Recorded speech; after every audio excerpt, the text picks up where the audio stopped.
Wild stories you've not heard before. Echoes through the air, they roar. Unleash the beast, let your spirit soar.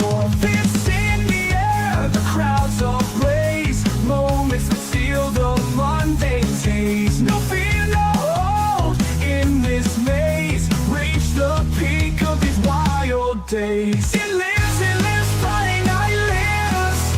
You die, but Friday night lives. Hosted by Deadbeat Radio. Stuntman, Marq, and Rambo Rap.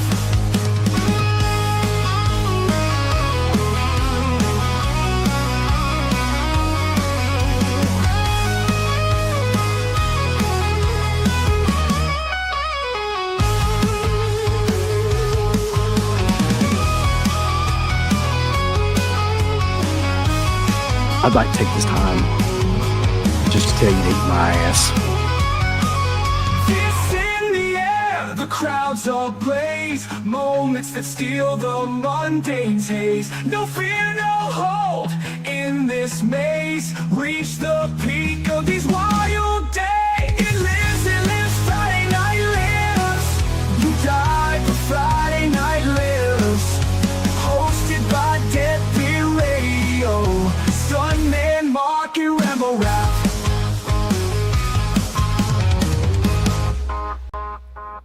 Ooh, baby, it's Friday night. It's time to get funky like a monkey. So, welcome to Friday Night Lives for real. I am Uncle Bill of Dead Pit Radio. To my right, not currently seated, fucking around with your shit again is Marq. To turn off the light. It was too bright in here. God. It ain't bad enough, Marq, that you're always late, according to the chat. I was on time today. Yeah. And below me, greatest host of all time, the greatest movie reviewer of all time, the man, Chris Stuntman. Chris Stuntman. Yeah. No, it's Rambo Raph, baby. Rambo Raph for life, if you will. Thanks for having me once again. Fun like always. It's good to be here Friday night. And going to be talking about Intruder or watching it. Rest in peace, Scott Speedle. Yeah. Yeah, underrated director. He didn't get to do a whole lot of movies, but some of the stuff I mean, I didn't like Hostel 3, but the other stuff I saw of his, I did like. So this is a movie too where everybody always asks all the time, like, what do you think is like one of the most underrated slasher movies? And this is the one that I always say. Because I think it is like possibly the most underrated slasher movie out there. It has the most basic setup. It's the most effective use of time. It's only like 87 minutes long, but like everything fits into the setup. There's no bullshit. There's no need for a big elaborate, plot or stuff like that. It's got a hilarious plot when it really gets into it. And some of the best like makeup effects that were KMB starting out that you'll see really. So I was going to ask before we begin, for each of you, how did you first hear about the film, and how did you first see the film? First saw it from this DVD right here, which I still have. I've got that. Yeah. And this is Wizard Entertainment. I don't know if they're even still around, or it's got a full moon. Well, that Charlie Band's, yeah, that was Charlie Band's old. Yeah. So there's the inside. And they completely spoil it on the back of it right here with who the killer is. Yeah. But yeah, it's literally, he's holding the knife on the back of the box. And this is a slasher where, for those of you that haven't seen it, the killer does not wear some mask or cool costume or anything like that. But it's pretty much from POV, right? Like you get to see through the killer's POV. and it remains somewhat of a mystery till the end. And you know, there's a red herring. You think that it might be the lead chick's boyfriend, but you know, they play that up quite a bit, like most slashers. Trying to think, when did I first hear about it? Maybe like horror movie forums, just on the internet, looking around for more slashers. I mean, this was one of the earliest ones that I got, like in terms of like building a slasher collection, because like all of us, you look around for more and more stuff that's not the mainstream. You get past Friday, Halloween, all that stuff. And I stumbled across this one and a few others like Prowler and stuff like that. Once I saw like Raimi was in it, of course, Bruce Campbell, he's in it for like 20 seconds. It just, as soon as I saw it, I was like, this is right up my alley. And you guys mentioned the makeup effects already. Very cool makeup effects. I like that opening too, where they just sit on like, I think it's the moon or something, like right above the store. Yeah. Mm-hmm. Yeah, it's really well done. Nothing insanely like, you know, extravagant, but it didn't need to be. It was just fun, and that's what's missing from a lot of slasher films of today, at least to me. So this is the version I'm watching, Mark. I don't know if this is the one you're watching. Or are you watching the DVD? Or are you I have watching it as that? well. Yep. So this is the Synapse version, and when you ask, like, you know, the first time that I saw this film, it was on DVD, but I think it was the DVD. I don't. Did Synapse put out? I think they did, didn't they? Like have a DVD of They this? have. Maybe this is the fucking DVD in here. Anyway, the first time I watched it, I'm pretty sure it was the version that you showed as well. The Wizard release. The red version, yeah. Yeah. Because I've got that out there and that mess of stuff too. And it was probably around a couple of years into the show, I'd say.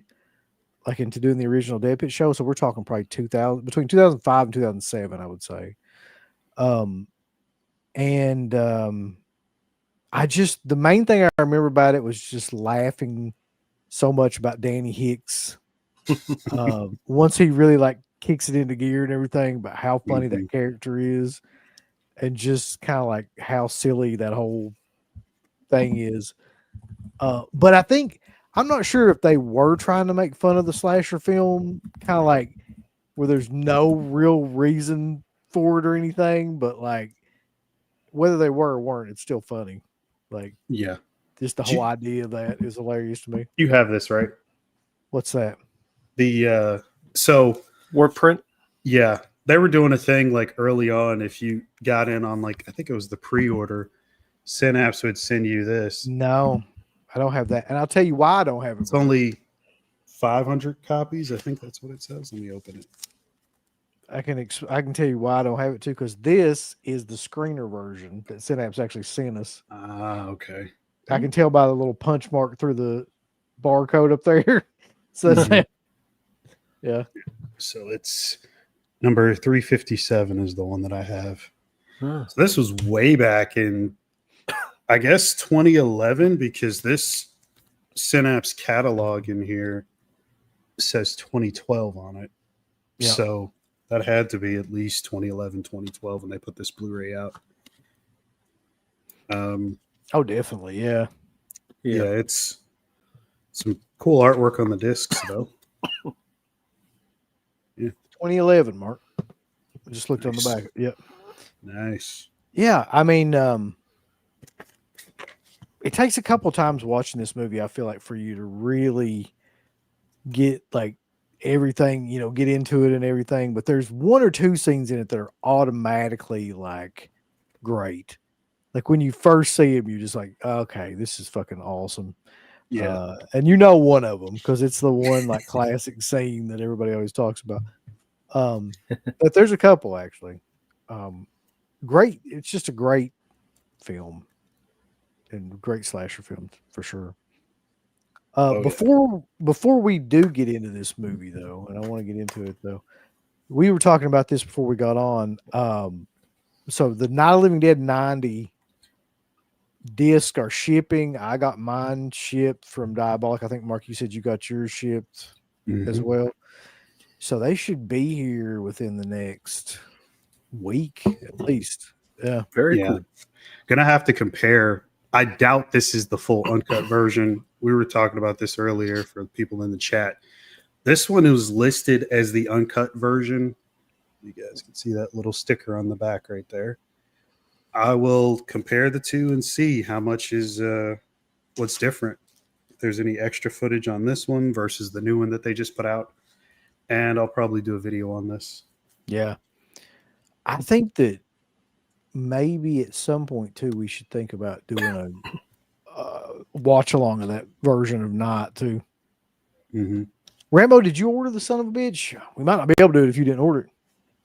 No, I've been Hey, well, there we go. Shit. You guys can still do it. I mean, I like the film. I could watch the regular version, and you guys could tell me.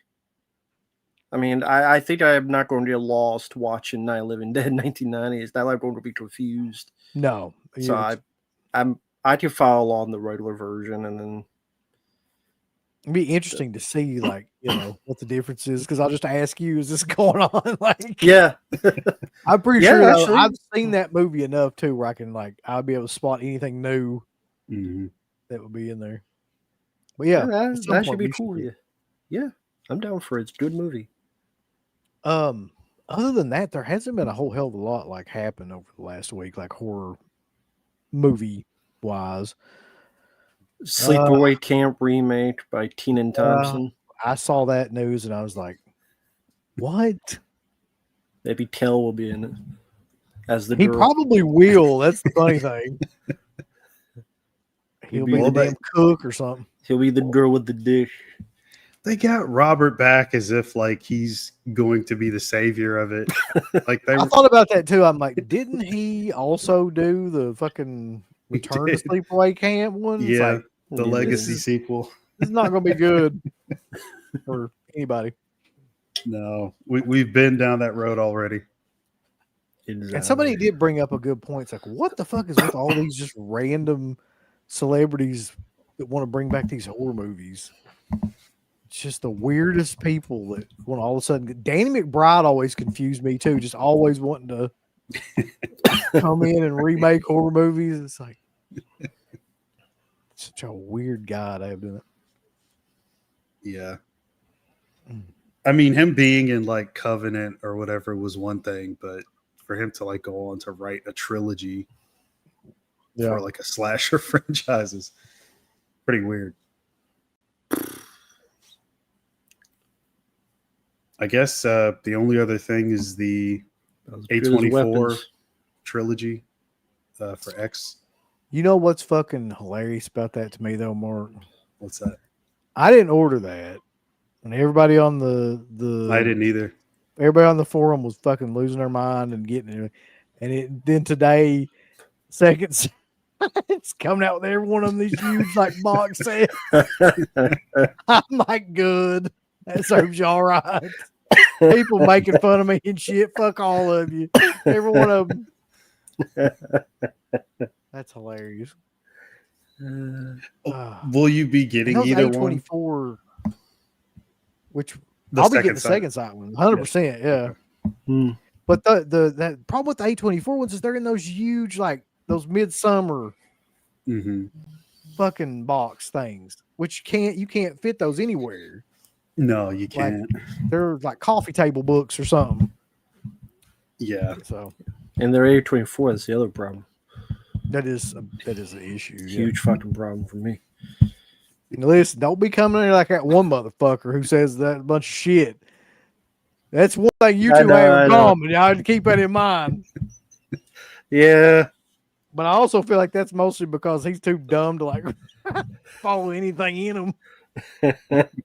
He's just like, oh, fucking like Minecraft. It's like, I'll bet you do. It's like, I bet you like colors and noises coming at you.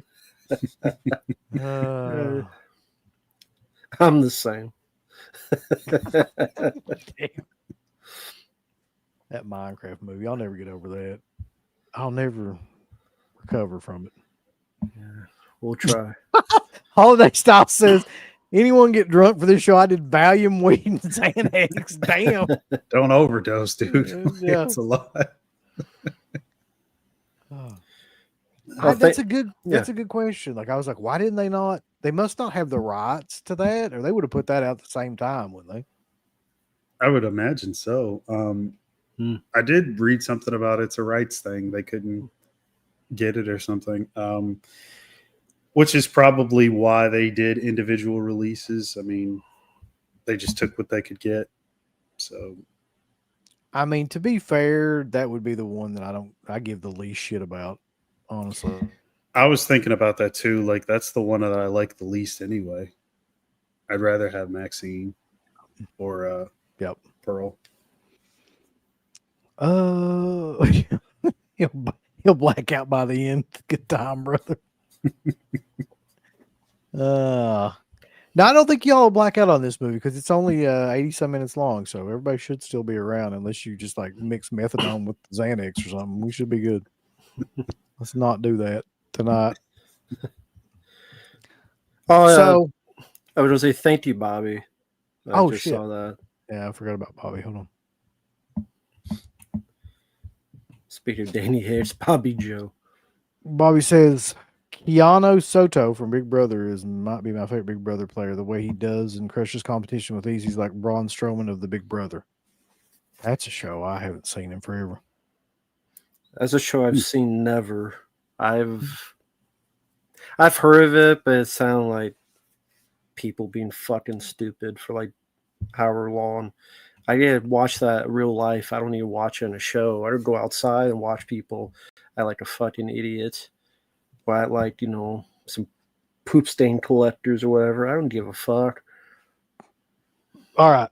Bottom line, what's your favorite, if you had to pick, favorite reality TV show of all time?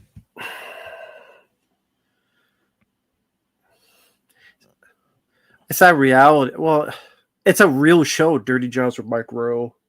I love. I also remember that one Fear. Remember that MTV's Fear with the Godsmack song? I'm not the one who's so far away. Right, yeah. They go and they get scared for some reason and they leave like thousands of dollars sitting. And I get pissed because I'm like, I could have fucking done that with my eyes closed, you assholes. But it was fun to watch. Some people are saying the Osbournes. That's a good one. The one that I really, really loved back in the day. I'm struggling to remember the name of it, but I can tell you the concept of it. It was where I think it was on VH1 where they tried to get back together bands from like the 80s and 90s, and like the whole show was just about them trying to like find the members of these like bands that maybe had like one or two hits or something, but like a lot of people liked them, and they would like find the different members, and each time that they found a member, they would sign the album that was like their classic album or whatever, and that would signify that they were in on the show. And then they would have like one last show, and they'd play in front of like a crowd or whatever. Bands reunited. Okay, yeah, that sounds cool. I don't know how I missed that. It was fucking really a good show because like you all these bands I'd never heard of. That mostly did like pop and some rock, but like, yeah. And they would just find all the original members and try to get them back. And sometimes it didn't go over. Sometimes it's like some of them would just be like, no, like I don't want to do it. But like a lot of the time they would get enough of them back together to where they could do like one show. Wow. Okay. And it was cool. That sounds cool. Oh, one more I'll mention, since someone's talking about getting drunk. Insomniac with Dave Attell. I loved Insomniac with Dave Attell. I was able to find them all because they weren't all on DVD, but thanks to some digging, I was able to find all the episodes online. Awesome show. To be honest with you, people are talking about like Gene Simmons, Family Jewels, and Teen Mom. Shut up, Alpha. Lord. The Hogan Knows Best one might have been like the worst, though. I did not bother to watch it. Yeah, I remember seeing I won't say the worst. It was bad, though. I was going to say which was worse, that or Gene Simmons one. Hogan Knows Oh. Best or Gene Simmons, which was worse? Hogan Knows Best because at least like the Gene Simmons one, like they would play music and stuff like that a lot of times through it, so I got some enjoyment out of it. The Hogan Knows Best one was just like mostly centered around him trying to make his daughter like a recording star, and she fucking sucked, and like it was just Made sense. and then they didn't even like each other. Come to find out, fucking she hated him like after a while. So it was like the whole thing was just bullshit. Yeah. I mean, there were a few good reality TV shows. Like there was a ton of bad reality TV shows. Man, I forgot about Viva La Celebrity Bamba. Rehab. I forgot about That that. was fun. Yeah. Yeah, that Jackass. There was a couple of. Oh, I wasn't huge into them, but there were some that I did watch. Those were a few. You know, one that sucked but should have been great though was like the wrestling one where they had all the wrestlers in the house. Yes, I tried to watch that and it was terrible. Tough Enough? No, it was. Oh, is that one like Roddy Piper was on? yeah, Piper was on there. okay. Jimmy Hart. Like, yeah, I think maybe like Mean Gene on there. Yeah, I think so. Legends House was Legends House. Yeah, Aw.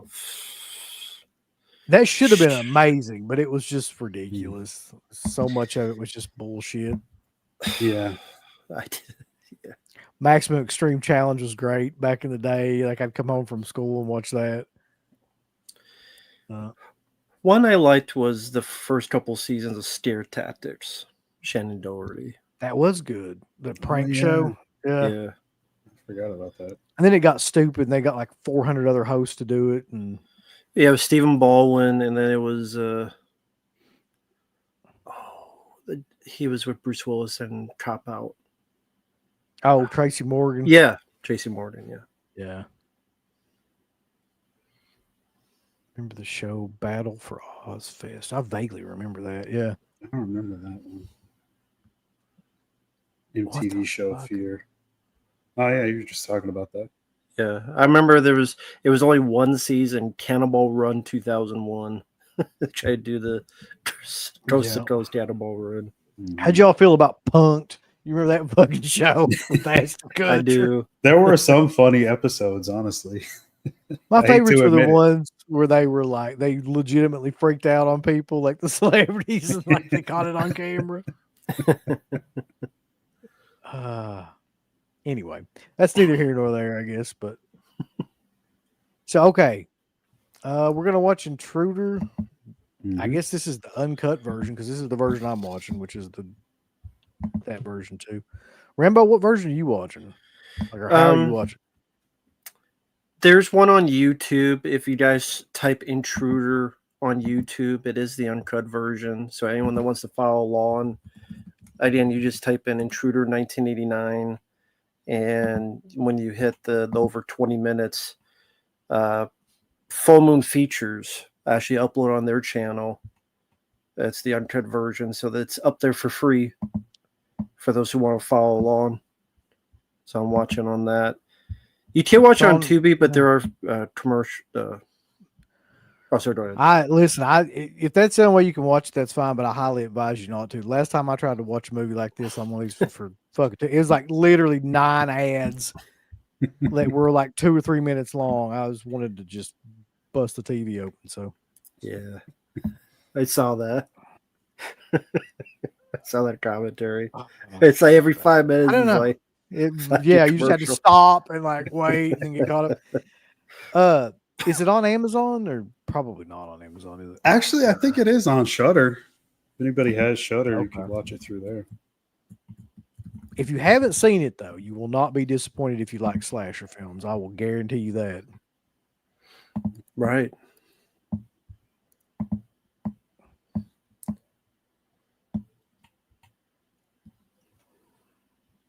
(1989) film directed by Scott Spiegel, one of the few films that he actually directed. Mm-hmm. Danny Hicks from Evil Dead 2 is in this. And let's see who else is in it. Renee Estevez. Yeah. Oh, yeah. Don't forget about Ted Raimi. Ted Raimi, Sam And- Raimi, yeah. Bruce Campbell. In a cameo anyway. Yeah. Oh. All right. So where are we going to start it at, you think? Let's see. I would say maybe when you first see the moon. Okay, yeah. Like it goes right into it. It doesn't fuck around with any kind of title screen. So Yeah. are you guys ready, you think? Yeah, I'm ready. All right. So anybody watching along that's going to watch this with us, we're on the moon, like the full moon, not the fucking company, an actual full moon that's on the screen in front of me right now. And I count backwards, 3, 2, 1, and then we'll get into it. So here we go. In 3, 2, 1, press play. Phantom Productions. I believe that's a company they made up, and I don't think the original title was Intruder. It was another title. It's called Grocery Store. Yeah, I forgot the original title. It might be on the back of this box, actually. Piggly The Wiggly. DVD. It was something to do with the store. The final checkout or something. David Burns? I know that guy from something, though. We'll find out here in a minute when we see him.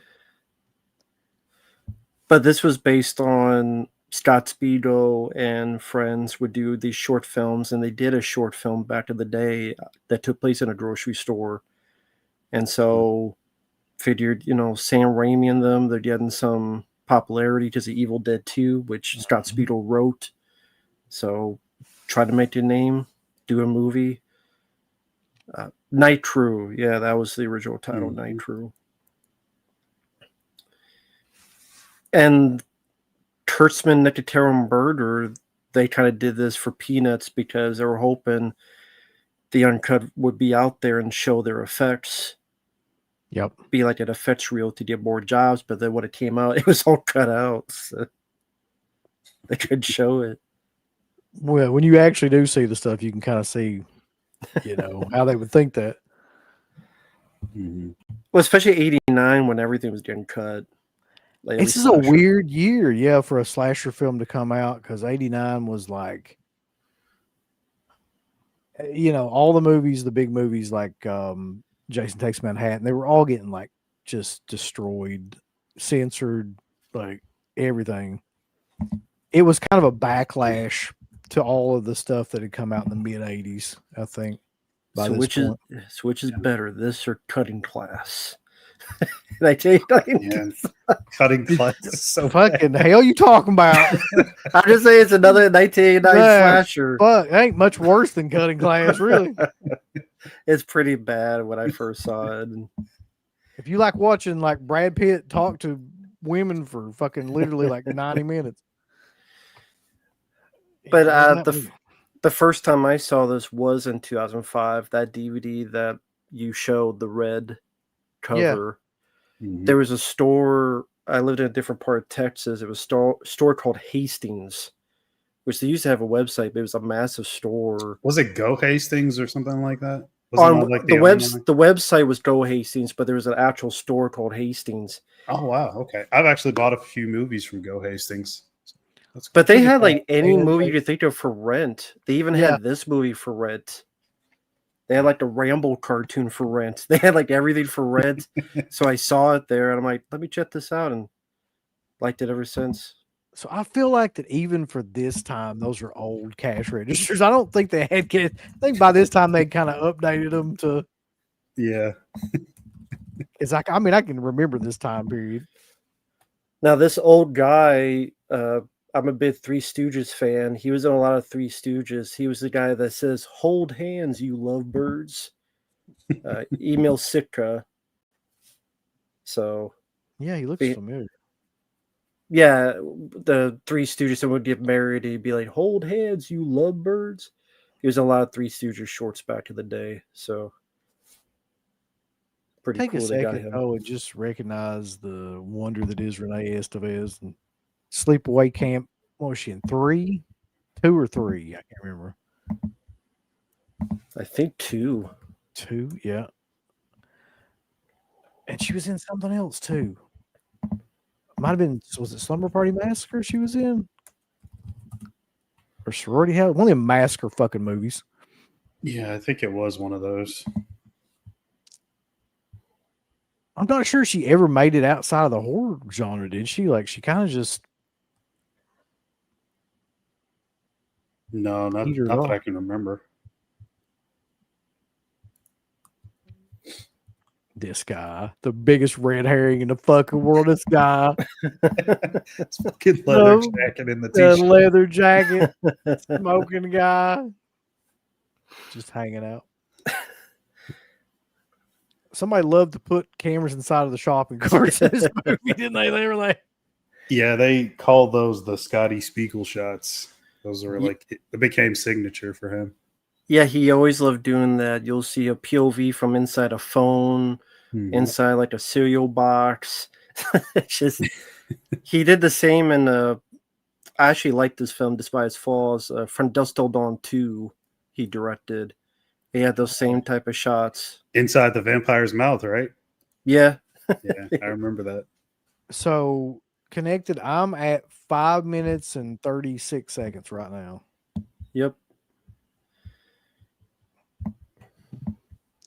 Just a really cool setup. And by the way, this grocery store, I'm pretty sure was like real, but it was completely empty, and they had to fill Yeah, up it all was. the Yeah, the store was closed, I think, during the evening hours when they shot somewhere in California, I believe. But it was an actual active store.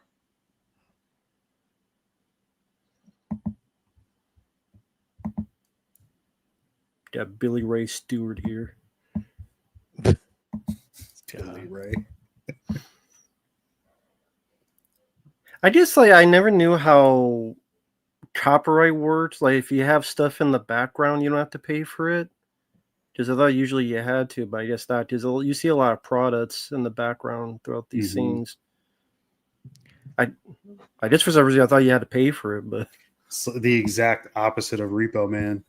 I don't know if you remember that. no. Everything in Repo Man, it was like if it was a can of beer, it just said the word beer on it. Okay, yeah. Daddy Hicks. Yes, Showed rest in peace. This movie does not have subtitles on. That's fucking odd. That's weird. I figured Synapse would have that. Mm-hmm. Of course, Danny Hitch was in Evil Dead 2 as I forget his name, but I always remember Bobby Joe. Yeah. How you doing, Bobby Joe? Bobby Joe. And he was in Darkman. I think he was the guy who had one leg. Yeah. The henchman. Yeah. How do I just keep looking at the TV guide? It just goes by that shot.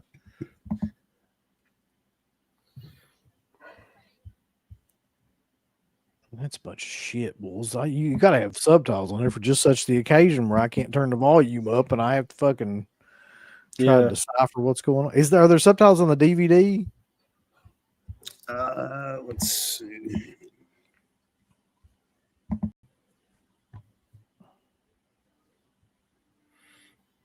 What a dick.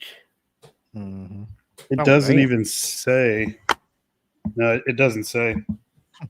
It does not list the features on the back, just the actors and the synopsis. I'm gonna bet not then. Probably not. This is the best fight in movie history.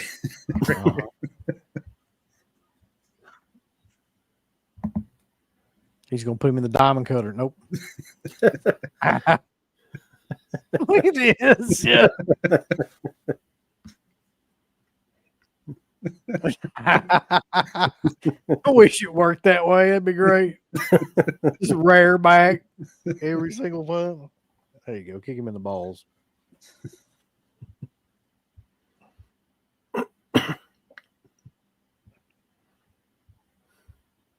There's Ted. It's a law by Ted. Is that Sam?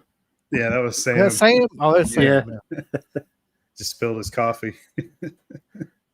That's what you did for making Spider-Man 3, you asshole.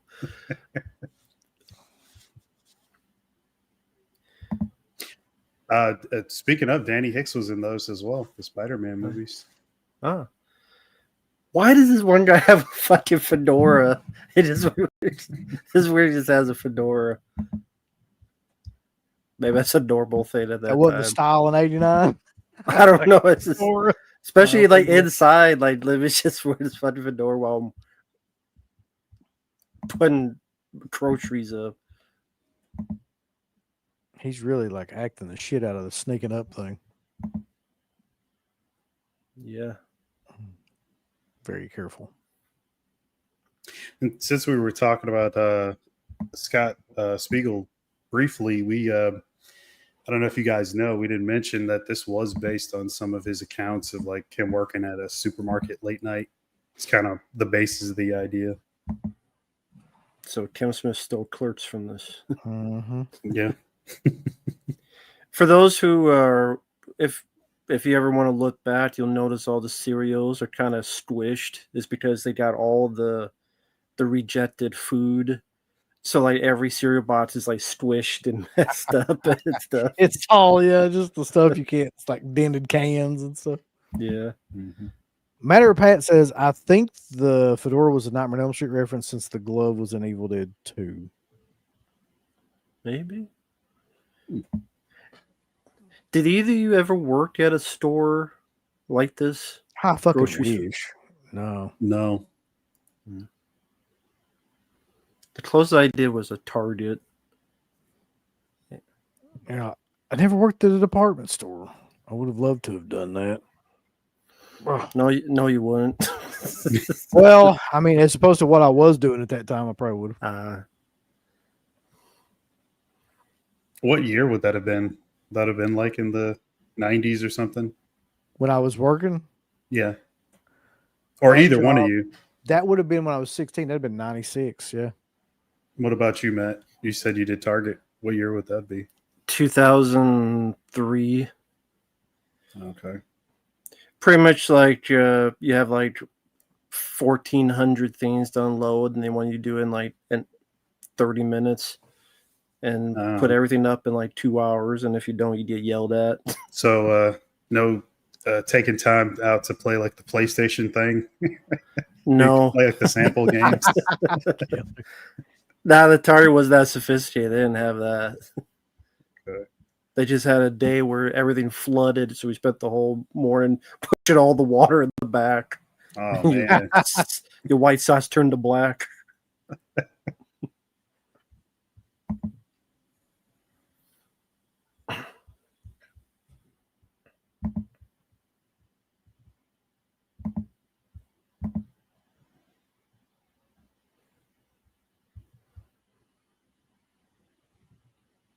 Imagine trying to smoke now in one of these, even in the back.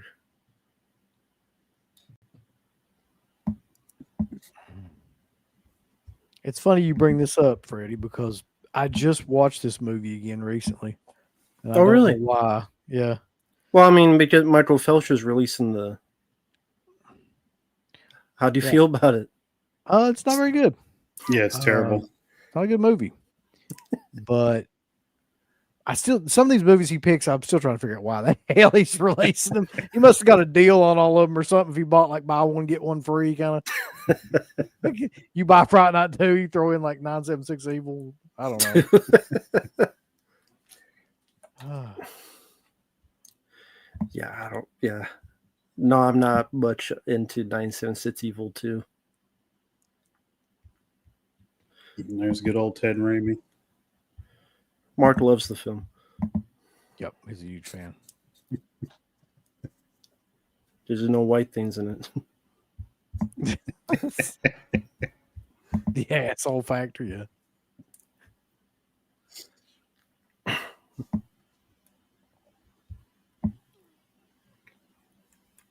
I've got the DVD too of Prom Night 3 and 4, but like or was it 2? It's 2 and 3 in it. Yeah, it'd be 2 and 3. Yeah. So I've never watched 3 to this day. I don't know why, but Yeah. I guess I'll get to watch it again. Okay, I would never drink anything named Chihuahua. That's Mexican beer. It makes sense. Chihuahua Mexican beer. Shit. Near beer is down there at the bottom. That's an actual, or was an actual thing. It's like non-alcoholic beer. Right, I remember that. Okay, what's the point of non-alcoholic beer? Like, okay, is beer really a good tasting drink? No. You need it. You just don't want to, like. I could never figure out. I don't think I could figure out that was forced for like alcoholics that didn't want to get back on the wagon, but like wanted fucking. We're trying to relive the joyous days. I don't know, because all that stuff tastes like shit. And if you're not getting a buzz off of it, I don't know why you would fucking do it. Just be like,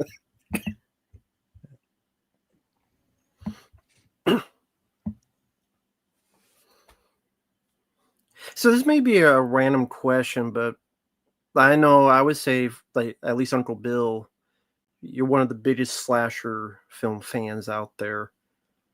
What is it about them that you love so much? I like them as well, but what about them per se? Somebody asked that on one of those shows we were doing for the summer slashback, and I really don't know, but I think it's just the simplicity of it, where like you kind of know the formula and what to expect like every single time, and even if they're bad, they all seem to follow like the basic same kind of formula, and it's just they all usually especially the US made ones from the 80s tend to be fun and entertaining, and they're not very there's a time and a place for complicated, complex movies, and then there's a time and a place for shit that just like you want to see some people get killed really quickly. Like, Yeah, that's kind of my thing with them. Yeah.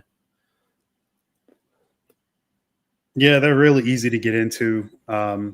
I find that a lot of the time, some of the ones that I have the most fun with are the ones that have unintentional humor, like this one, Friday 5, amongst various others.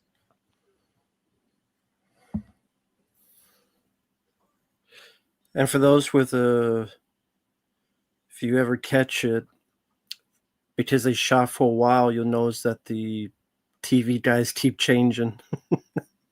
Because it was a different week and stuff. So Yeah, probably low film stock too, because I think they said all the film stock they shot this on was expired. So that's usually what happened for really low budget films. Like you get it cheaper if you got the But what's weird, maybe it's just me, but okay, this is a low budget film, but I still think it's a better looking with some films I see nowadays that cost more. I think you're right. I think it has to do something with the way that they shot and the cinematography and things too. It makes it look more expensive than it actually is, I think. And I do think it does have some pretty decent atmosphere when it's just showing the empty shots of the store and the music. It may be stop music, but I think it gives a nice atmosphere to the after hours. So see, like a shot like that, right? Like they just shot with him just standing around talking. Like most slasher films around that time would just have a static shot with maybe like a close up or two of like them just all talking. But he, like from the very beginning, like rolled the camera in, like started from the back and then rolled it all the way into like, a close up. So he's doing all kinds of different stuff with the camera to keep things interesting that you don't even really notice unless you're really like paying attention. Right. Which makes this like to me a better film. Yeah. Probably learned from Sam Raimi doing it in The Evil Dead and writing Evil Dead 2. And he's like, I appreciate when a director does it. That's why I love, as they may be goofy, but the POVs and all that stuff, because it makes it his style, his uniqueness. So, yeah. I wish he had gotten to do more films because From Dusk Till Dawn 2, I like, despite some pretty iffy effects, I like Robert Patrick. I like the way it's directed. And then Hostel 3, I wasn't into. I can't remember anything else he did. He might have just done those. But that's too bad. When's the last time I got drunk? Shit, I couldn't even tell you. Like really fucking drunk. It probably would have been like back when we were doing conventions. Like, so we're talking like a long time ago. You're too far away. Vanderhoff says, I was 21 in 1989, brings back a lot of memories. Yep. Maybe he drank the Chihuahua beer. Chihuahua. You can see the ad for it now. David Views Movie Journals is $5 super sticker. I don't know what a super sticker is, but I appreciate it. I don't know how that's different from it's just a sticker, I guess, not a comment. I guess just they don't want to say anything, so yeah. But this was down on DVD for a while. Like I said, 2005 was the first time. So it's definitely one of those films that was. I think that was the first time it was uncut. Was it? Yeah, that's what DVD? they use at the bottom as like a selling point. Right there, it's unrated director's cut, and they also really try to sell it with. You could tell the time frame because all the movies that are listed on the front from Lawrence Bender, producer of Reservoir Dogs, Pulp Fiction, From Dusk Till Dawn, who actually he doubles for the killer in some of the shots. Lawrence Bender, and he's at the end. One of the cops with Bruce Campbell. Mm-hmm. So really up to this point, we just got like the basic plot line of like a psycho boyfriend kind of thing. You know, we don't have a whole heck of a lot of anything else. They're all working here. The store is going to close, yada, yada, yada. But we That's also all have you fucking need too. Yeah. But I was going to say, we also have an establishment of the environment since he's going to be stalked in and looking for these people to at least know where this and that is at. Because some movies don't even do that. Some people are so confusing. For some reason, I remember Final Exam being that way, like confusing as to what the fuck's what's happening. And was a lot of stuff. The whole movie. The opening of Final Exam is one of the dumbest things I've ever seen in my life. Where they're just all sitting there, and then that big, like, goofy looking guy just walks up to the car and kills them or what? Like kills them. It's just from like the very beginning. You're like, who is this big? He looks like one of those fucking extras from like Final Fight, you know, like the big fuckers with the spotted shirts. He just like walks up. They thought that was gonna, you know, blow your skirt up and start a new franchise. Have that guy just walking around.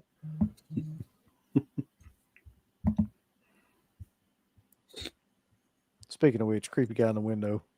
Mm-hmm.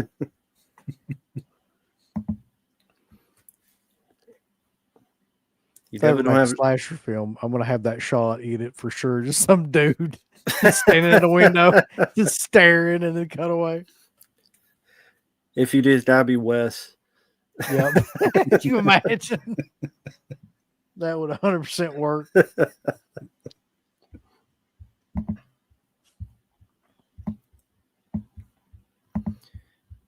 So I'm curious for both of you. Is there anything in this film that doesn't work for you? No. No, no, not really. Yeah, It's it just. Go ahead, Mark. I was probably going to say the same thing that you were going to say. It works for some reason. It's too fun to, you know, not like. Yeah, plus it's too. There you go. There's the phone shot. Yeah. It's too short, too. Like, you can't hate it. Right. Because it's just like, I mean, shit moves so quick that it's impossible. Hell yeah, David's back with another $3 super sticker, which I still don't understand, but God bless you for putting them up here. Very cool. Very nice of you, David.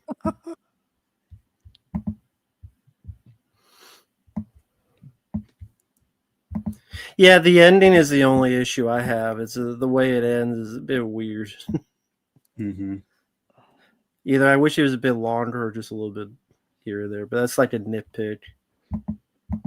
But it is You think they got the rights to use all these products they keep showing? Because I somehow doubt it. There's like Kleenex. That's what I was wondering. Like, how does that work? It could very well be it wasn't shown enough for them to even notice to try to sue or anything. Because you got like diet, yeah, Pepsi everywhere. Unless they ask and they go, yeah, as long as you just show our. Because I think the only soda you see is Pepsi. Mm-hmm. Even though it sucks. There's fucking Wonder Bread, I think. Yep. This is like one giant advertisement for shit at the grocery store. And that's a setup for later when the dead body Yep. parts roll down. Yep. I hate that shit on pills. It's like, hey, I need an emergency, but it takes you 5 minutes to take off the fucking thing. It's like a Band-Aid. It's like, I need a Band-Aid, but then you gotta like take 5 minutes to get the thing off. And I never thought about it before, but you're right. Yeah, it's really difficult to open a fucking Band-Aid too, the way they have it packaged. Especially you got like a cut on your finger, and then you're trying to do this. Yeah, But then it always like the one end always is in half. It sticks together. yeah. And then when you try to pull off, it won't stitch. So then you got to throw it away. And you get a second one. Sometimes you'll get it tangled up with the other piece, like it'll get stuck to the other side of the Band-Aid, then you're just fucked and you have to start all over again. There's an idea that you're rich. Find a better way to open Band-Aids. That'll get you rich. Here's what you need. You need like one of those packing tape style guns with Band-Aids on it. You just wrap around your finger. Yeah. Or it's like it's a staple gun, but it's like and it's just Shoots out, yeah. maybe John Moxley can use it. Name a movie that needs a remake. None. Please stop remaking films. Yeah. Oh yeah, I asked later. I was going to ask Mark about Anaconda. Oh God. I've seen that trailer. Dude, what the fuck happened there? Like, what are they doing? Somebody thought they had a good idea, obviously. They thought they were clever. Yeah. Want to make a comedy meta reboot. That's just a brutal looking trailer, by the way. That whole thing just looks ridiculous. Yeah, it's garbage. I'm one of the few that likes the first Anaconda I saw in the theater because it's goofy and fun. It's a B movie, but this is just dog shit. You know, I would have loved that movie if Jennifer Lopez wasn't in it. I cannot fucking. That's another one. I should make a list at this point, but I can't stand Jennifer Lopez. Seriously, what movie have you ever watched of Jennifer Lopez where you really fucking liked it? Except, before you say it, Mark's fucking over here thinking it. I guarantee it. Before you say the sale, like, think of any other movie. I like Anaconda. Yeah, that's what I was gonna say. Anaconda. She got a hot ass. She's pretty hot in that. Before she went crazy. It's got my favorite Ice Cube. After War of the Worlds, he's my favorite now. Snakes out there is big. Big. I love it.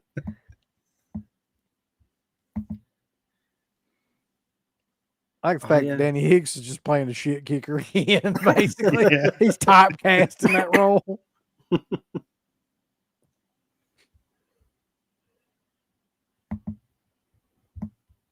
I guess in a way, this is the equivalent of the Campfire Story in other slasher films. Obviously, that'd be funny if they made a campfire, but of course, not in the middle of the fucking table. They just set the table on fire. But I'm guessing maybe that's the idea, is that they're known for their campfire tales, but let's have it here, which is pretty cool.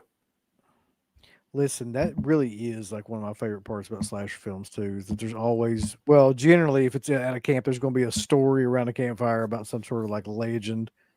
Mm-hmm. It's a good setup piece.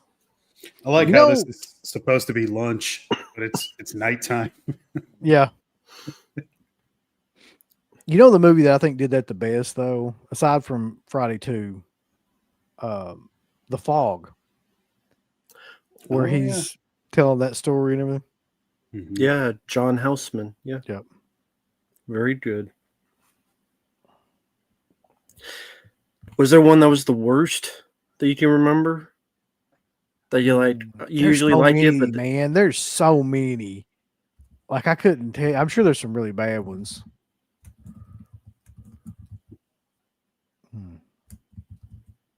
It's the Raising Arizona story right there.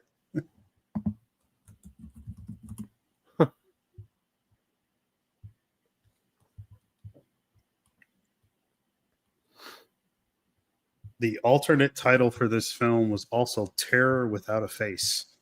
Is that Ted White? Where Is he one of the cops?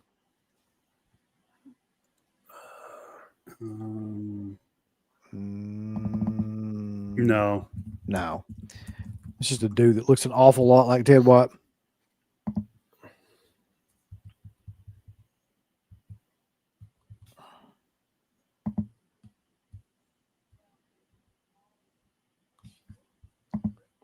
oh, I think that's the guy from Green Acres. They got a lot of old TV stars in this, don't they? yeah, Yeah. I mean, give them for cheap.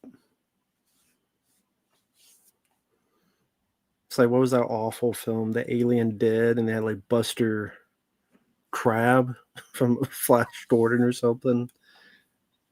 That happened a lot. Remember when Horshack was in Jason Lives? That was fucking crazy. Yeah, I It love didn't make that any guy. sense. It still doesn't make any sense. Makes perfect sense. The guy was heart punched out. That's a great scene, yeah. Mr. Carter, I got a note. He gets his heart punched out. Corona, there we go.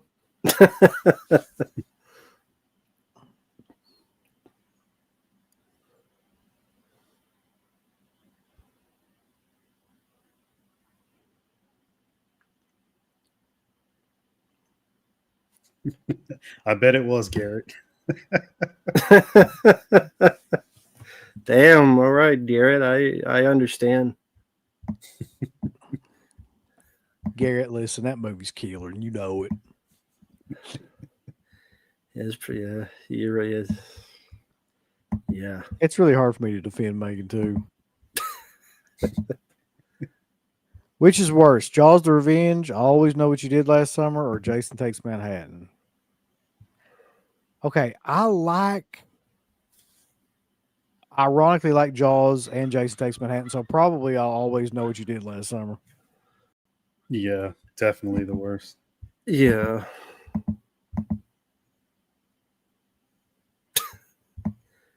Nobody knows what the hell they were doing because like they basically come out and said, we're sorry. Like we messed up. Yeah, I don't think I've ever seen that from a major studio.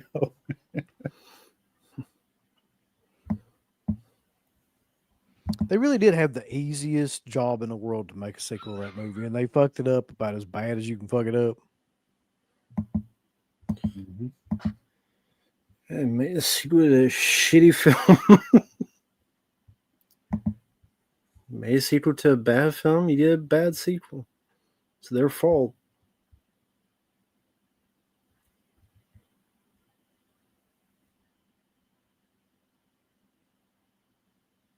I can't remember. Do we see the aftermath of her corpse or anything?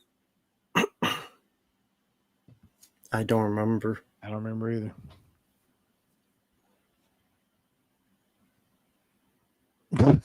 Hey, did you ever do that? Like working, just eat some watermelon out of nowhere? Fucking shit. Never. I mean, that's the thing with movies. Everyone's always like eating crap when they're working. The Yeah. guy in Friday 3 just I was just stealing thinking every that. food. Yeah. At Clerks, everyone's always stealing food. I'm like, I'd be too paranoid. Also, being another thing caught. I've noticed too is like in cop movies, for some reason, they're always like eating something, like especially like the chiefs and stuff like that. They're Mm, constantly just eating at crime scenes and shit. It's like, who the fuck does that? That or the coroner. Yeah. The coroner's always The eating coroner's something. always trying to eat. That's kind of like a gimmick to show they just like are numb to their jobs or something, I guess. Yeah. Mhm.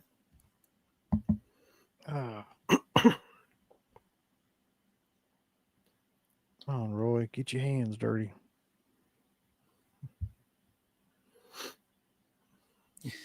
They subtly foreshadow his death as well. The inside the trash can shot. There you go. My nosebleed's fucking worse than it's like it was like quite a bit. Maybe she's anemic.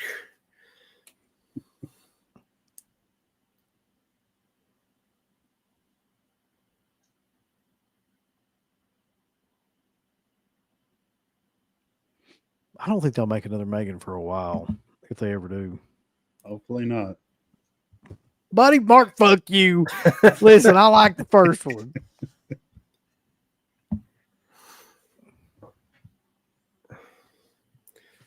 I'm with you, Mark. You too. You just hate women. That's what it is. You hate diversity in women. I'm sure that's what they wanted to say to people, but For Mark, just the doll was white. Oh yeah, that's what it is. So I would assume this had to be the angry boyfriend guy playing with the knob. Playing Yeah, with the knob, Mark. It's always the best. David Views Movie Journals, another super sticker for $5. Thank you. Thank you, man. But then again, that's what I like about Scott Speedo is like no one would ever think of doing a POV of a turning handle. But I like that kind of stuff because there's only so many ways you shoot a film. And I kind of wish some would try to do that nowadays. If you have a low budget, be creative. But you're right though, yeah. But do either of you remember the Jeep Renegade? Because I had a buddy in high school that had one of them damn things. I do. I think only in movies, never saw it in real life. Yeah. It looks like what Chuck Norris drove in Firewalker. Try to remember.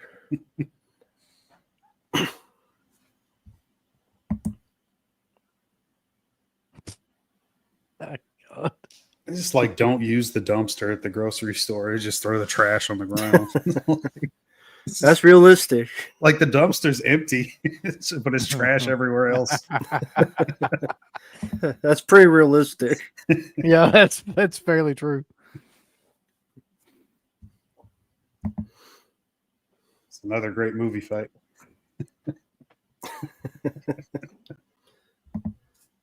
Oh, right ahead. But yeah, this is the same type. Yeah, this is the same type of fight you would have in the film "Thou Shalt Not Kill," except which is another Sam Raimi alumni, Josh Becker. The same type of, John Wayne fighting. Mm-hmm.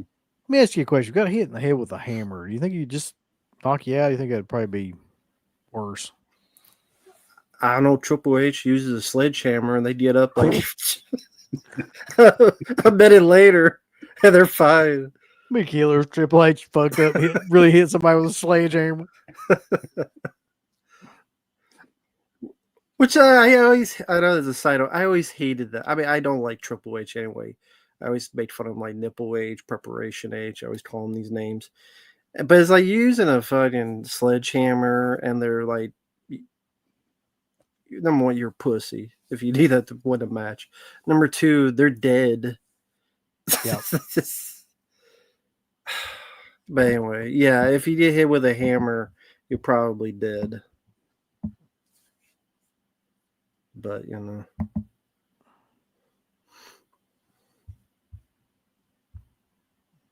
we go, boys.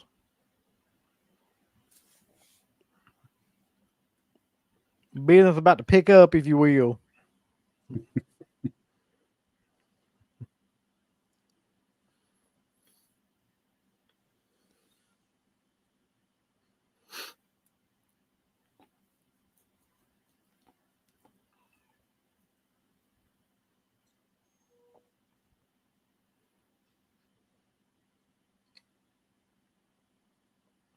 No.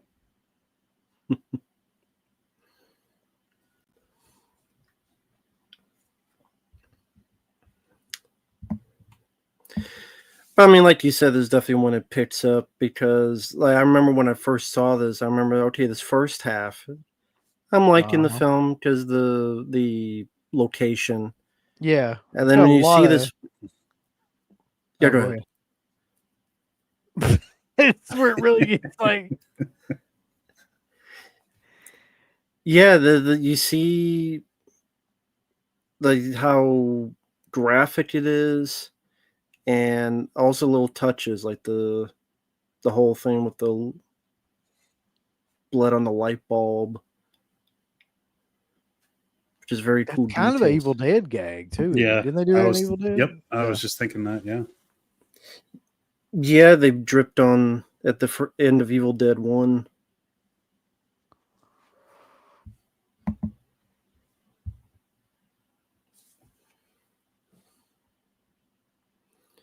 Canned potatoes.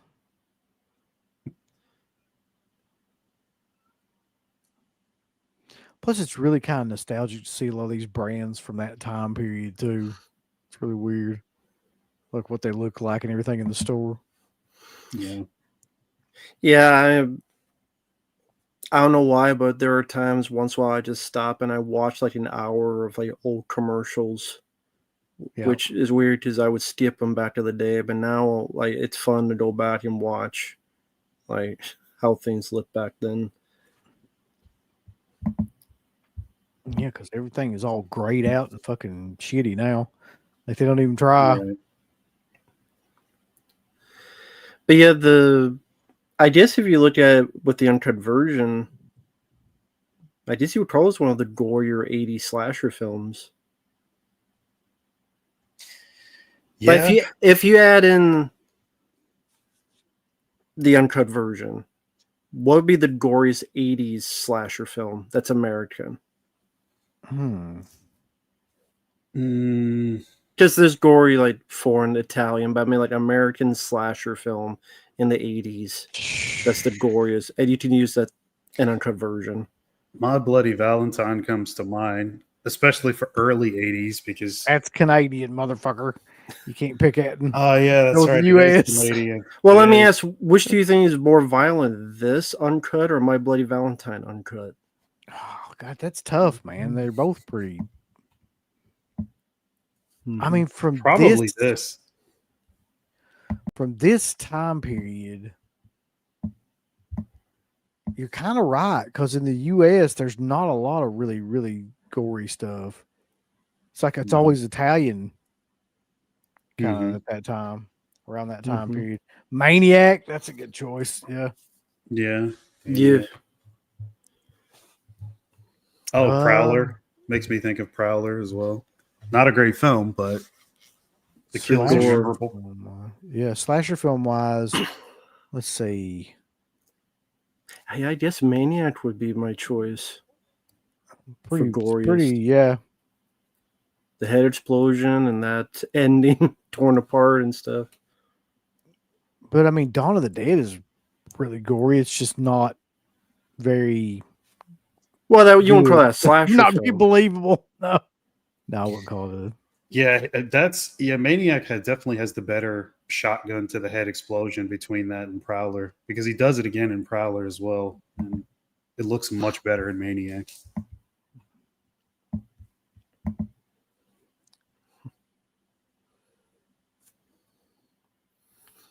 What about Day? Yeah, Day. It's not a slasher film though. So Yeah. I mean, I guess sticking strictly to slasher film.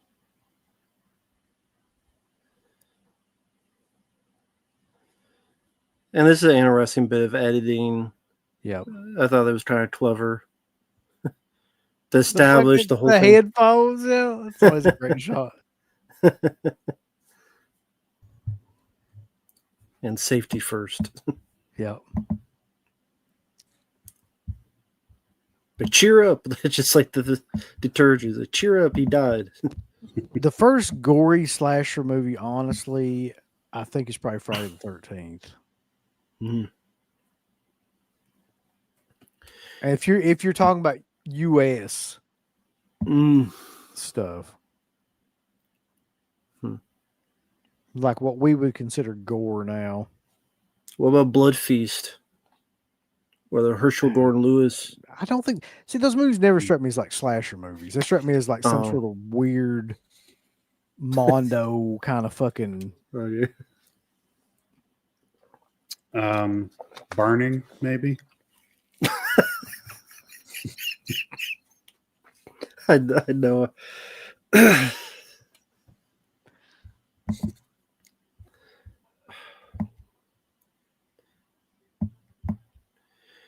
Okay, this will be a tough one because they're both really good. Which do you like more, this or My Bloody Valentine?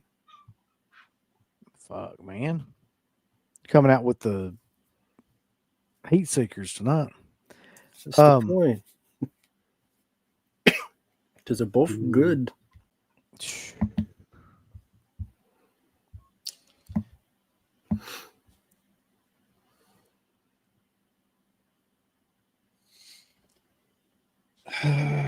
I'll put it to you this way. There's a lot of shit in My Bloody Valentine I think like goes on way too long. Correct. And there's not that in this. Like once this shit starts, like it never ends.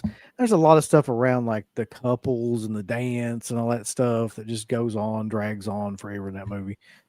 It's a good movie, don't get me wrong, but like it's actually a great slasher, but I probably prefer this one. Yeah, I mean, definitely with it taking place in one night, so it's definitely focused because of that. Yeah.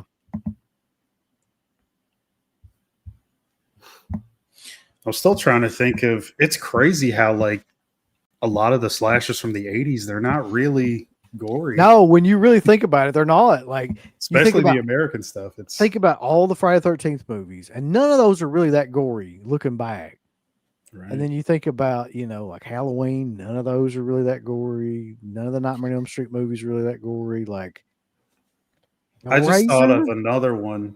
It's not really a slasher, but it's the one I'm thinking about is kind of a cheat because it was partly filmed in the US and in Spain. Pieces. Yeah, somebody mentioned that. But yeah, you're right. That is good.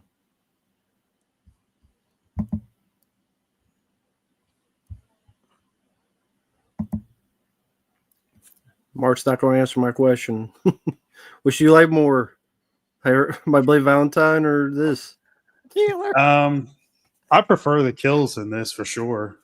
Okay. But I really like the look of the killer in My Bloody Valentine.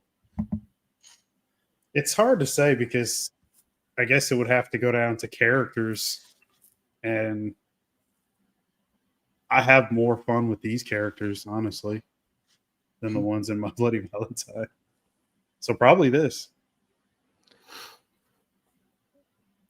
But even the stab, I mean, a stab is typical, but I like the added that makes the can explode.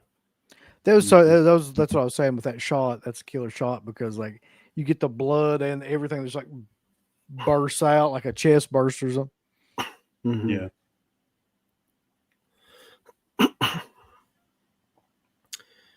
This is the one that, if it's coming up here, this is the one that made me cringe.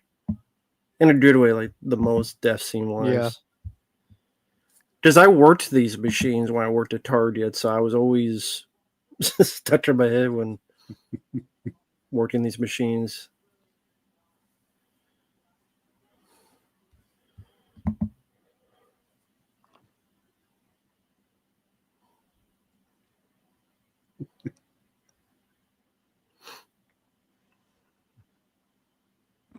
Oh, there you go, beer. Yeah, just beer. That's weird. Like, okay, that shot, like, for some reason, like, they had nothing for that shot, just beer.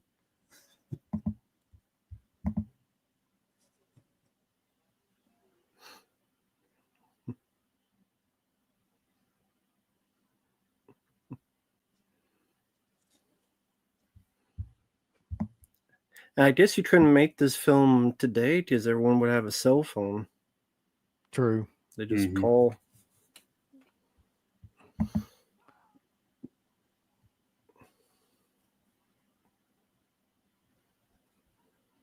This guy's gonna be fine. Don't worry about it. Just gonna walk this off.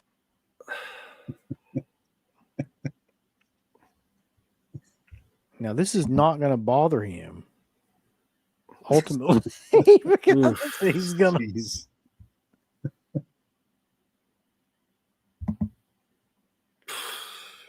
Jesus. Damn.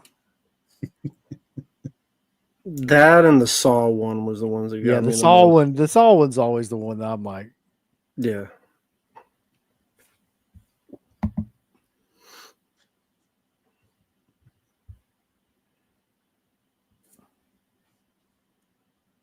I just really like the fact this movie sets everything up, and then it's just like, all right, now every 5 minutes somebody's gonna die. Like, you're not even like, that's the way to go.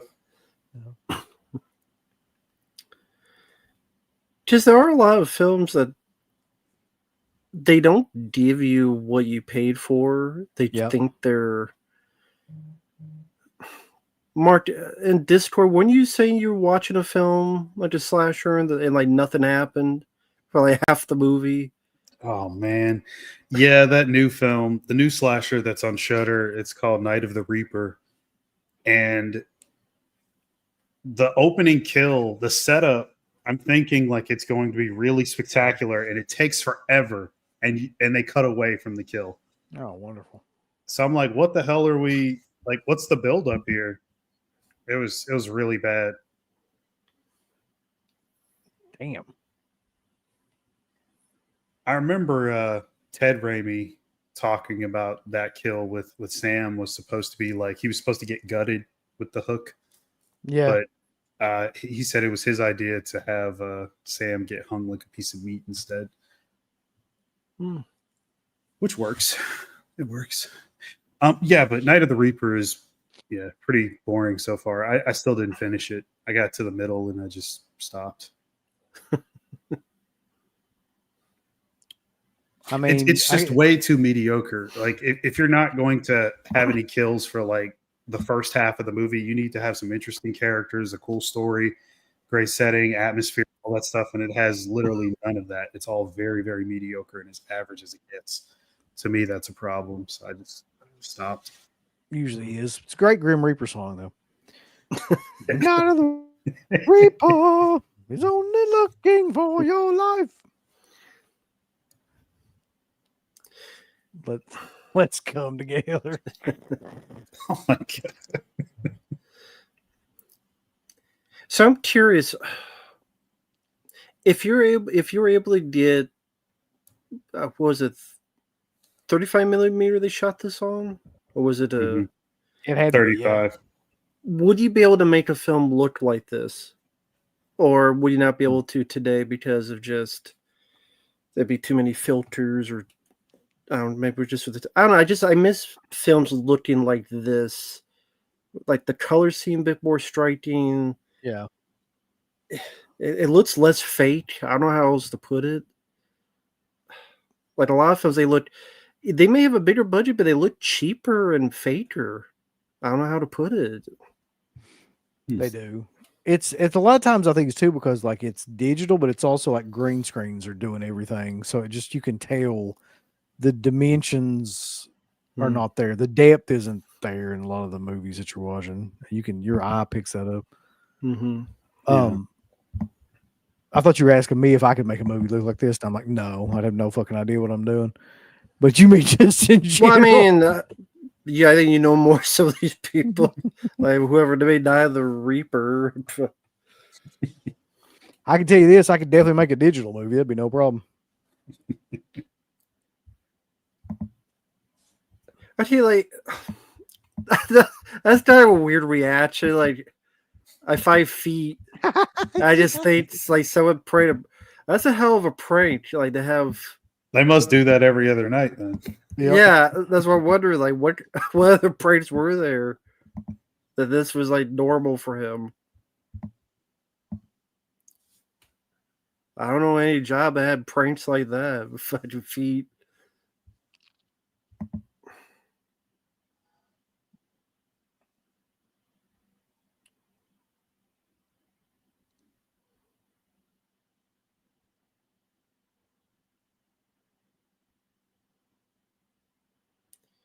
The Madman Mars mask, what looks like. Never noticed that before. So I like how they yeah, store the decorations. Just throw everything on the floor. yeah.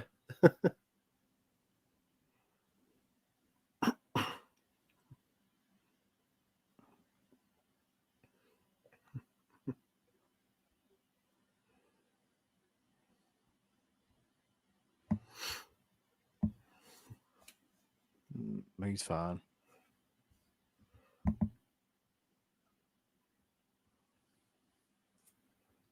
That had to be him maneuvering the body, right? Like he's not still alive, that guy. I hope not. I don't know how.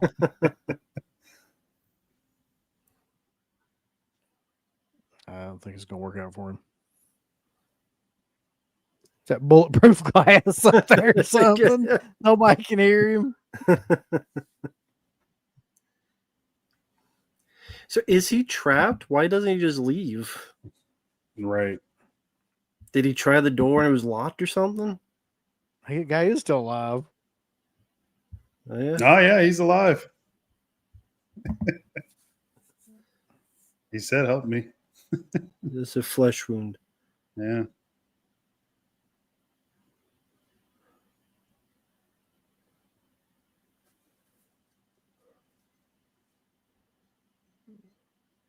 He's about to get fucked up.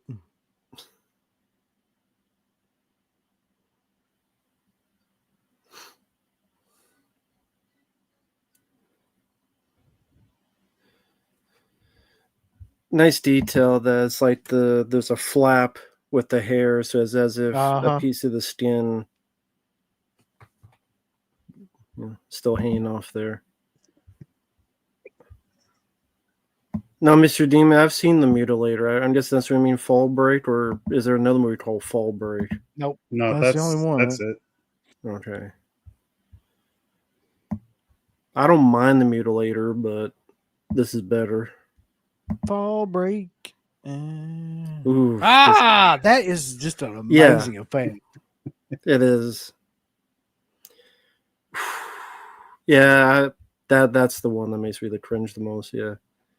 Jesus. When I first saw this, I mean, I was amazed. Yeah. It's even more impressive than like the drill scene in City of the Living Dead and all that shit. Because I can tell how they did that, but in that they had to make that whole thing, that whole prosthetic head look real, and for that to work, and they actually did a really good job. Yeah. Was that Sting on that magazine? Yes, they keep showing that for some reason too. I'm not sure why. It's his really cameo. like Sting. We talk about how shitty music Sting makes real quick. You ever just listen to any of Sting's music? Not really, no. Well, thank God. But he'll be watching you. I'm not even talking about the Police. I'm just talking about Sting shit. Like everything he made after 1985. Come on, he did the Demolition Man. Oh God. I think he did, didn't he? Wasn't he like he do a song in like Lethal Weapon? Yeah, the third one. Yeah.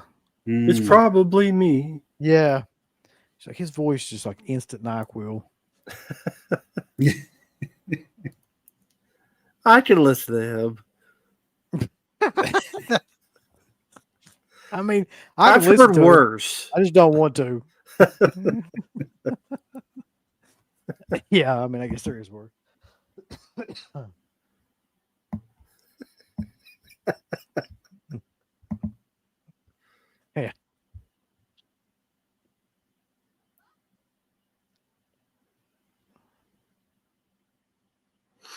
Crisco. Just trying to see all the different products. Arm & Hammer. There's a hand with the lobster, baby. Get that hand out of that lobster cave. Unless they killed the lobsters. Because they're not moving. No.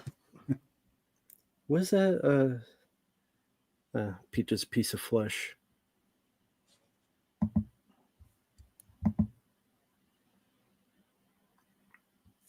She must be fucking blind. Oh, she stepped on an eyeball. No, that's just not.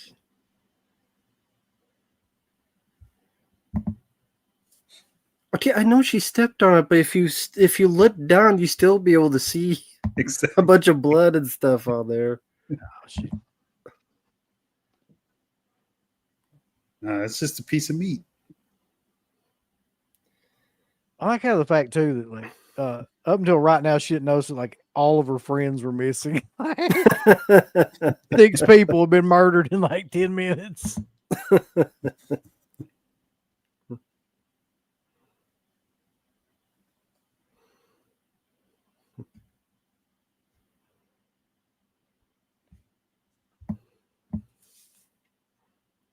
Has this been the only slasher film to take place in a store like this?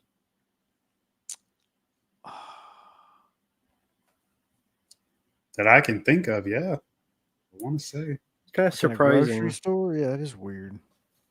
with how many they made. Well, no. Fucking that one Hide and Go Shriek. It takes place in like a department store. It's a department store, right? Yeah. I forgot. I haven't seen that. That's a good one. And then you've got Chopping Mall, which takes place in a mall.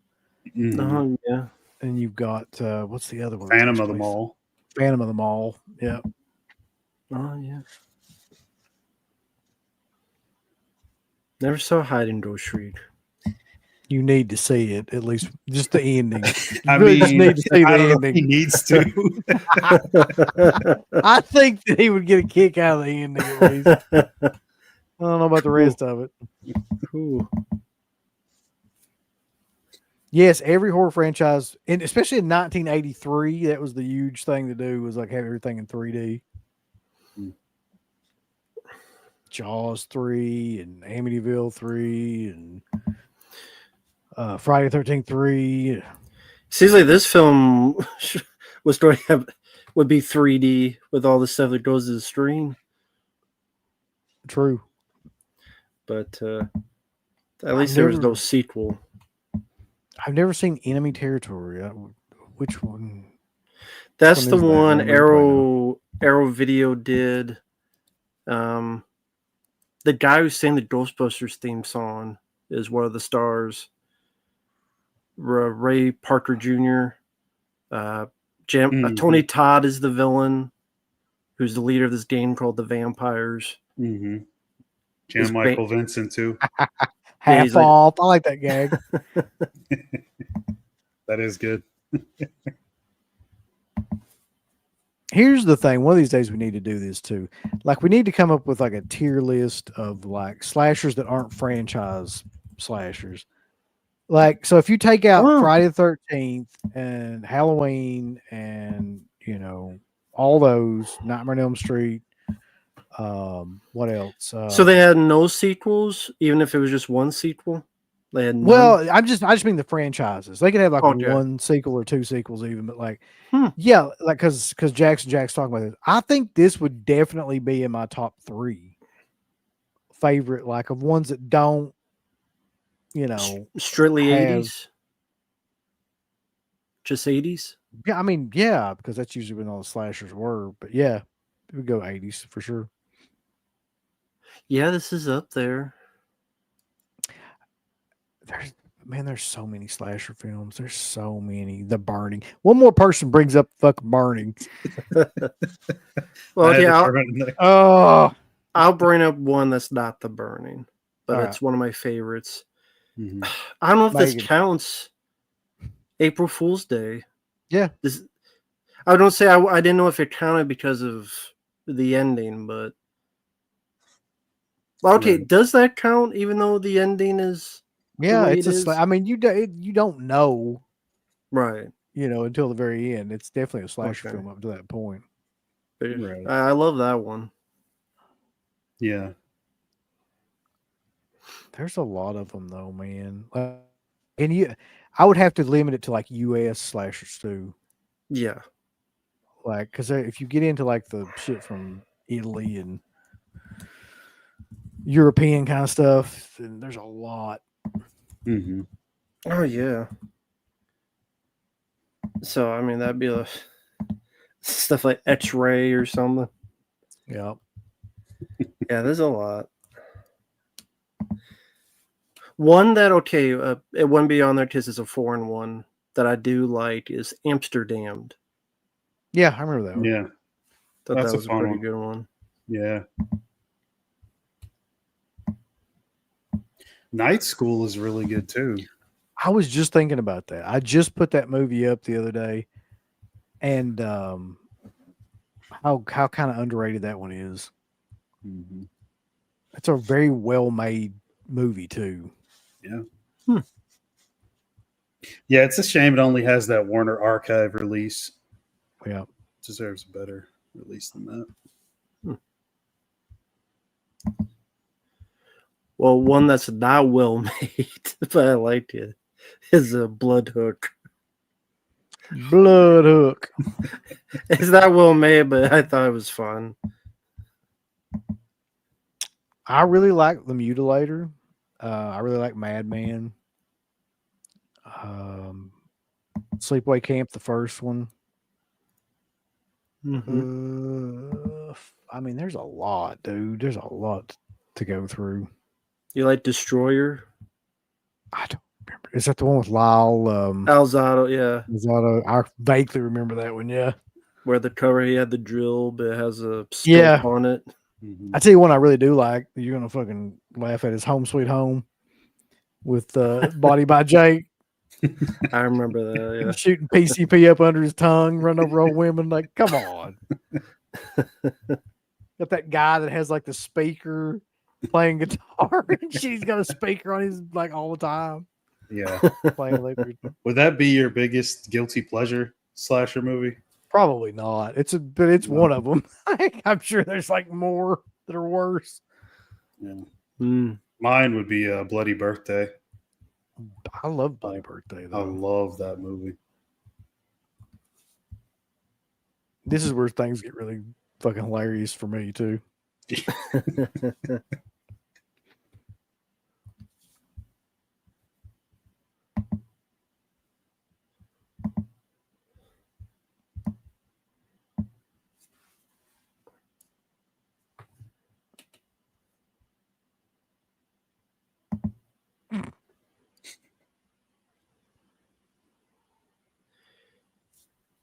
Yeah, Mr. D, man, don't bother with the remake of April Fool's Day. You don't need to see it. God no. I forgot that movie existed. So did Yeah. I was reminded because I saw, what was it, Stepfather remake again. Yep. Prom Night man. remake. Shit. Oh my god.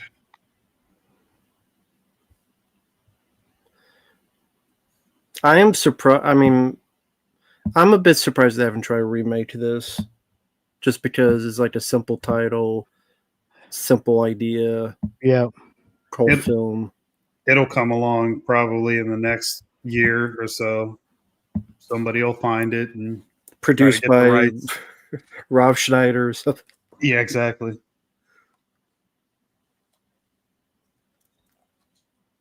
Or Seth Rogen. Seth Rogen presents.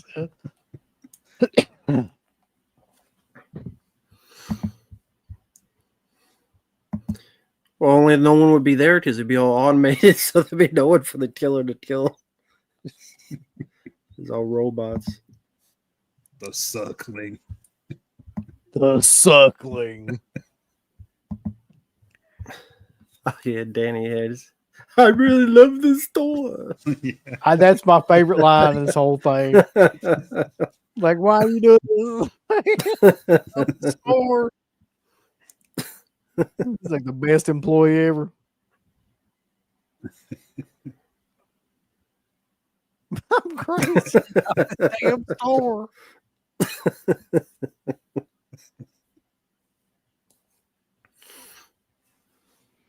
And that's all you really need to, is the sad thing about it. It doesn't make any sense, but it's perfect. Dude loves the store. Crazy as shit. With the way people today say, it makes perfect sense. What was it I heard? I don't know if this is true, but Mississippi is like multiple people getting hung. Getting what? Hung. Like they're finding like more than one person hanging from trees. They found like a black guy, then they found like a homeless guy, like 100 miles away. Jesus. And this is like within like the same week. I'm like, if there's a third one, then you got a serial killer down there. Likes to hang people. Never know. That's why I like to watch horror films. I like my violence to be pretend. Exactly. Yeah, I'm good with the fiction. Oh, I'll tell you two more that I thought of slasher film wise that are killer. Funhouse. Mm-hmm. And one I've always loved, but like nobody ever talks about anymore, is Hell Nod. With Linda Blair. I like that. That would definitely be a slasher. Yeah.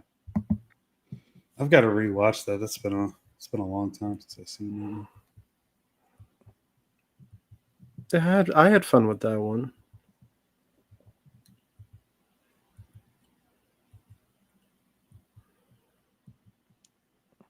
I always go back to Murder by Phone. I need to see that actually.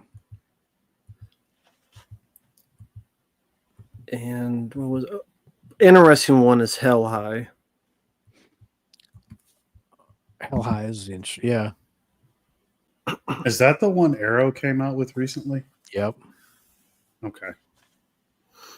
Yeah, I think I have that somewhere around here. Let me ask you a question though, just related to slasher films real quick. Do you think Texas Chainsaw is a slasher film?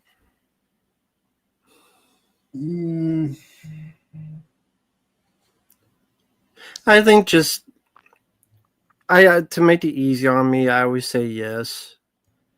I guess I bulk it up to you have a group of people in one location. They get killed one by one by a maniac with an implement, and they got a mask on, similar to Michael Myers or Jason.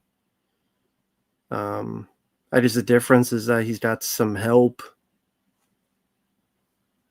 It's a reverse home invasion film, Scratch.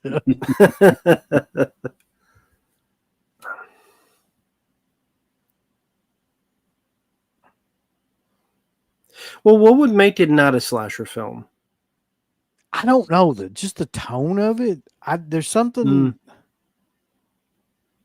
Okay. There's something about I guess it that the family aspect as well. Typically, it's always one killer running around chasing everybody. The fact that the final girl, it's the whole family thing, I guess. Plus, I guess it's the fact too of like there's not really a slasher in it. I mean, Leatherface is one of the family members, but he's not hunting anybody or anything. Like in terms of like he's not out there,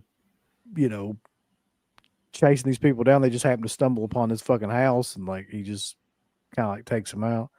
Plus, there's like Mark was saying, there's multiple people like that do the killing. I don't even know how I would describe that movie. Well, I mean, Scream has multiple killers at times. Yeah. Some of them, like Scream 6, like whole fucking Scream family. 6 has a yeah. Mm-hmm.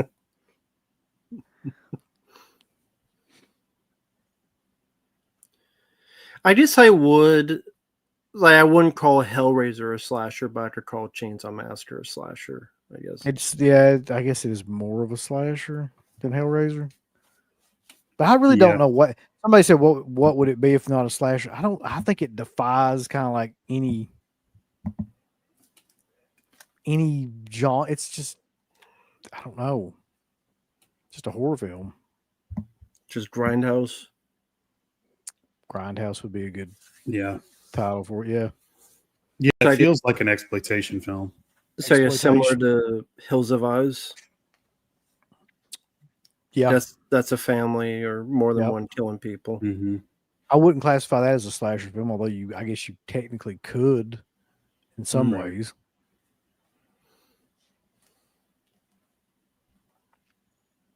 Yeah, Freddy to me, he's a slasher because it's like, I mean, only his difference- name was the Springwood Slasher, so yeah. That sounds like a wrestling term. Yeah. I'm just laughing at the seizure he's having. On Yeah. the glass. Yeah.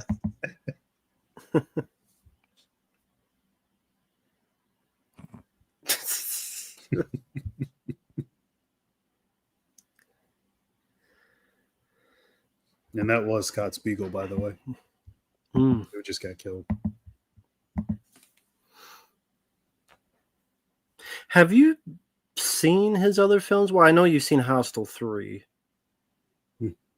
But like any of his other films for either of you? Scott Spiegel? Unfortunately, I've seen Hostel 3. To be fair, like I don't like any of the Hostel movies. Right. Neither do I. I don't even like that style of movie. Mm-hmm. You know what though, Rambo? I don't think I've ever seen From Dusk Till Dawn 2. Hmm. That's wild to think about, but I don't think I have. I mean, it's a step down. It's a lower budget. The effects are pretty shitty. Mm-hmm. But I do like Robert Patrick. And what's the other actor? Bo Hopkins. Mm-hmm. And it's got some of that same type of style direction.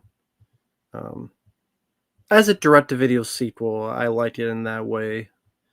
But I mean, if you think it's going to be like the first one, you'd be disappointed. But No. better than the third one. Yeah, what was it? The Hangman's Daughter. Yeah. Yeah. But yeah, I like the second one. I'm a Robert Patrick fan, so that helps. Yeah. Are we talking about stuff he's directed or just like written or? I guess He he didn't mean, direct a whole lot. No, he did more like a lot of short stuff, like a lot of short films. Yeah. Very rarely did he do any actual movies. I mean, he was one of the writers for Evil Dead 2. Mm-hmm. So fuck, I mean, there's that. Yeah. Didn't he also write The Rookie? Yeah. Oh yeah, I forget about that. So yeah, as far as that goes. What about you, Mark? Had you seen any of his other films? I'm trying to think. I mean, I have seen Hostel 3, which I did not like at all. Just the way you said that, which I did not like at all. This is a great scene, though, right here. He's got the sandwich in the head. Yeah, it's weird because I would have thought that he would have actually made that much better than what it turned out to be, all things considered. Yeah. And in a weird way, I do consider it a step down from the other two movies. It feels way cheaper. It looks way cheaper because it is. Yeah, I know he did that Spring Break '83 movie. Yep. That wasn't good. Let me think. Did that came out?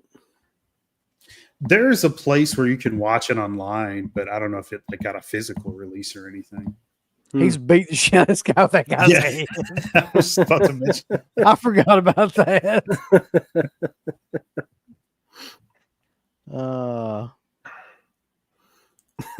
That was a great little bit.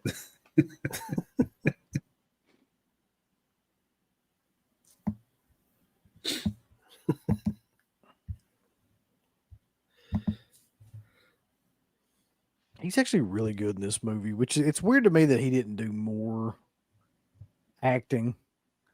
I mean, he did a lot of acting, but he wasn't, I guess, more famous than he was. Right. Yeah, but like this thing didn't get much of a release at all, really.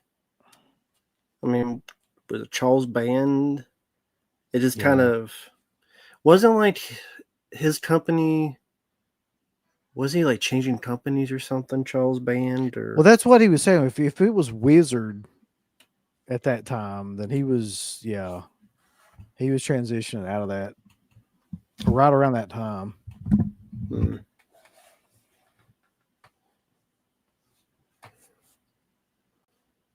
There's a whole backstory to Wizard too. I wish I knew it all, but like it's enough for a book. Oh baby, stab me. Right in the chest. Well, thank you, Jay Dobbsy. That's kind of you. Got me in the sternum, if you will, right in the sternum.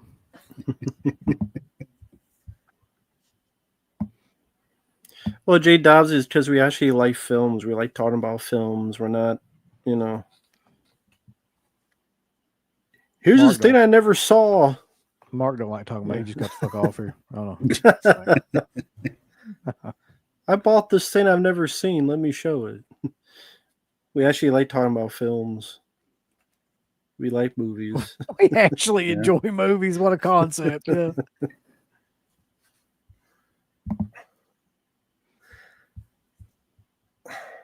Actually, I know this is a dumb question. Did any of you ever use a phone booth? Because I think I never did. Oh my god! If I did, I had to be like a really young kid because I don't remember it. Yeah, I don't remember. Maybe once. Maybe. Yeah. Wasn't in Chicago, was it? Yeah, if I did, it would have been there. Yeah. See, yeah, there'd probably be some white stuff on there. And we know you hate white. There's white stuff. White stuff? Like what? What are we talking about? I don't know. I mean, in Chicago, Oh, they're in a phone booth at night. Oh, he pulled the fucking Friday 4 on him. Yeah. Yeah. He's hacking them up. Mm-hmm. Yeah, but he's a wimp because he's not doing anything. It's not really penetrating it. The dullest meat cleaver of all time. He's a wimp. You hit a guy that many times, you still don't kill him. What a wimp. Daddy hits did like one go. This guy does 18 times and this guy still survives. He's a pussy. He's a pussy.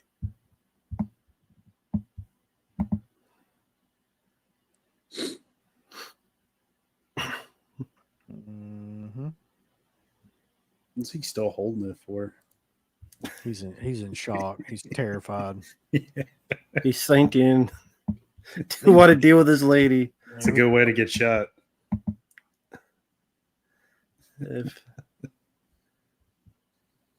So Bruce Campbell and Lawrence Bender. Yeah. Yep.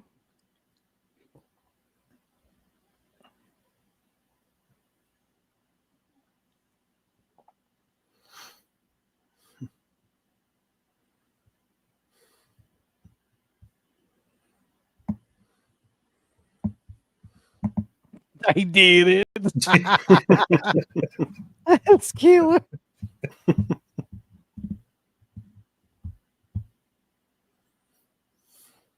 I love that too with Bruce Campbell. He's gone for like 5 seconds. His body's all over the place. Mm-hmm. It's the way he checked that whole fucking store.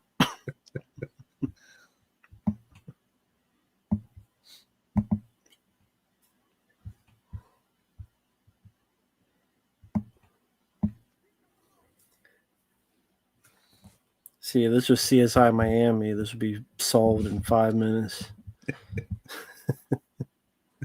Find all the DNA, fingerprints.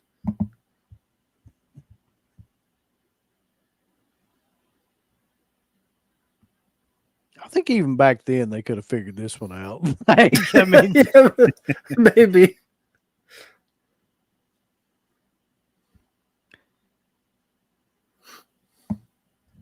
Yeah, that's all you need. I mean, fuck it. I mean, it's just going to end anyway. What are you going to do? Yeah. Yeah. Thankfully, it cut right there because I think he said his original thing was they were gonna. The camera's supposed to go down her, like it goes in her mouth, but it stops there, cuts to black. Originally, it was going to go in her mouth, go down her throat, and show her heart, and she was gonna like her heart was gonna stop beating or something crazy like that. We're going to go Which on her ass. just sounded weird. Yeah.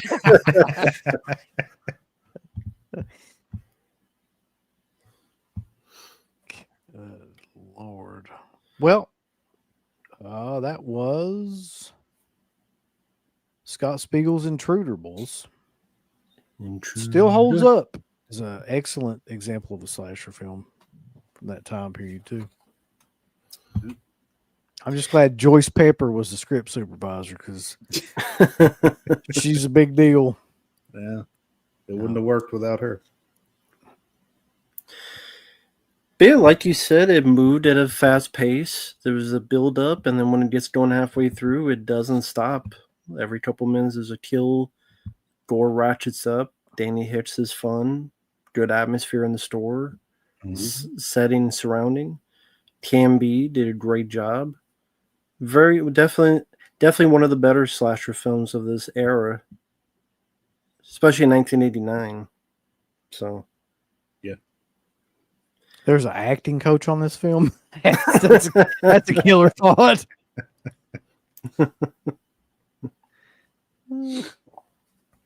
Yeah, I think for that one chick, it was her only movie for the lead. She ever did. The blonde.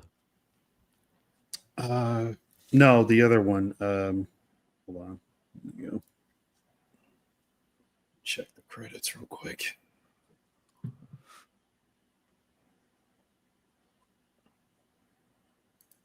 Wait, the lead? I thought the lead was Renee Estevez.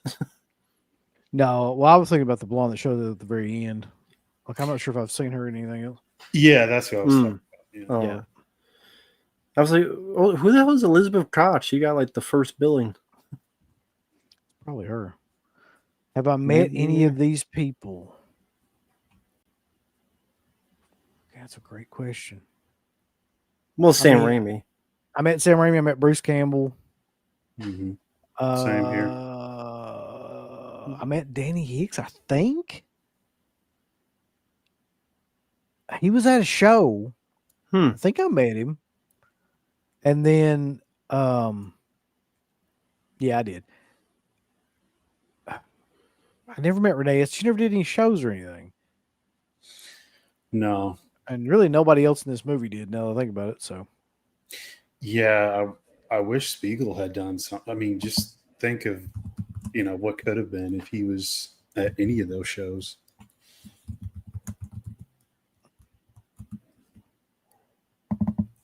never met Ted Raimi. And Ted Raimi has been at a million shows I've been at, too. And I've never met that guy for whatever reason. I just have no earthly idea what I would get him to sign. He's always been in everything, but just like bit parts and everything.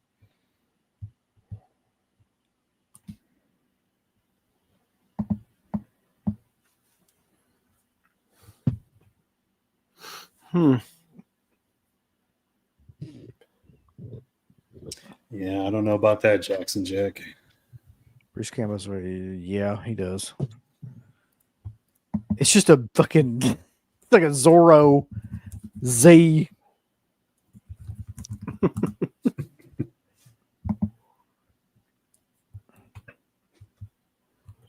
Scratch, yeah, I like Skinner. AD, yeah. AD Skinner. Walter Skinner. So, all right, we had this plan for this commentary. Mm-hmm. And so what are we doing next week so we can go ahead and get that started for next Friday? We'll get people to clue in. Well, the idea was, at least I brought this up, was a while ago, we did a video on each of our top 5 worst 80s films. So I thought maybe it'd be interesting to do what would be our top 5 worst 90s films. Not for each year, just Wow. Just across the whole decade. yeah, 1999, 1999. What are each of our 5 worst films of the decade? Because I think it'd be fun to do that. People in the chat, you could name it next week on what your worst are. Mark had to rank it. It'll be great because he hates it. Yeah, rank it. Mine will just be random. I'm not going to rank them. You ranked them. Damn Chairman of the board. Chairman of the board. Oh shit! Steel. Damn. Those Yeah, are the bad ones. You're right. Axum. Yeah, to Lawnmower Man 2. Job's War. Yeah, Job's Beyond War. Cyberspace. That's what it's called. I'm pretty Yeah. sure. Yeah, Fucking terrible. yeah, I ranked them. The Pest. Oh my god, that might be up there. That might be up there for me. That's a Yeah. lot. Yeah, it's going to be a fun show though, because we really got to think. There's a ton of movies, and that's my era too. Like that's growing up, like watching when I watched the most movies and stuff. So Sally No Beaches of the 90s. no, didn't make it. It's an 80s. I do remember that. But I'll tell you another dumbass movie like that too, if you really want to get into it. Do you remember? This is another movie, the same type of thing, but it might be kind of like slightly worse because of where they went with it. Late 80s, I think, maybe early 90s. Prince of Tides with fucking Nick Nolte and Barbara Yeah. Streisand. Academy And Award he- nominated. He's all like, there's a whole, I don't even want to get, I can't even say what happens in that movie, but it's really drawn out melodrama, and Barbara Streisand is just like there to hold his hand after he talks about the Doesn't humping. Barbara Streisand look like a rat? She doesn't. She always kind of look like a rat. That's what I mean. Yeah. Like she'd be Splinter.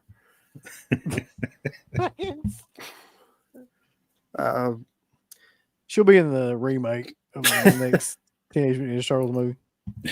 But the plan is that for next Friday, and then I believe to hype it up, maybe the Friday after in October, we may be doing a commentary on Commando, because that came out October 4th of 1985, and that's Friday after is October 3rd, I 1985. really want to do that commentary too, because like that's one of my favorite, just ridiculous action films. It's kind of like this, where it's an hour and 20-some minutes, and when it gets going, it just doesn't stop, and it gives you, like this did for Slasher, what that, horror with action, just gives you what you want. Yep. So, so for people out there, you do your homework for next week. What are your top 5 worst? You could share it in the chat next week. And Mark, don't rank them. I'm gonna rip a slipcover. He's gonna rank him like Jankum. I don't find a slipcover. I don't find 3 of them. I'm gonna rip all 3 of them if you don't rank them. Oh God. So if it does, it's your Damn. fault. Mark, That's it's your gonna be- fault. That's fucking rough. Man. It's your fault. So there's 3 slipcases. I will rip them unless you rank them. If you rank them, I won't rip them. If you don't rip them, if you don't rank them, I'm ripping them. So it's rank All or right. rip. Rank that'll be the name of the show. Rank or rip. Rank or rip. This is a good question for you, Rambo, because I know it's gonna be a difficult question. Which was worse, long legs or weapons?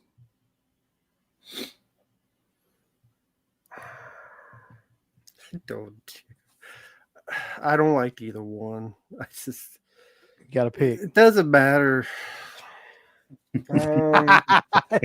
That's a difficult decision he's had to make.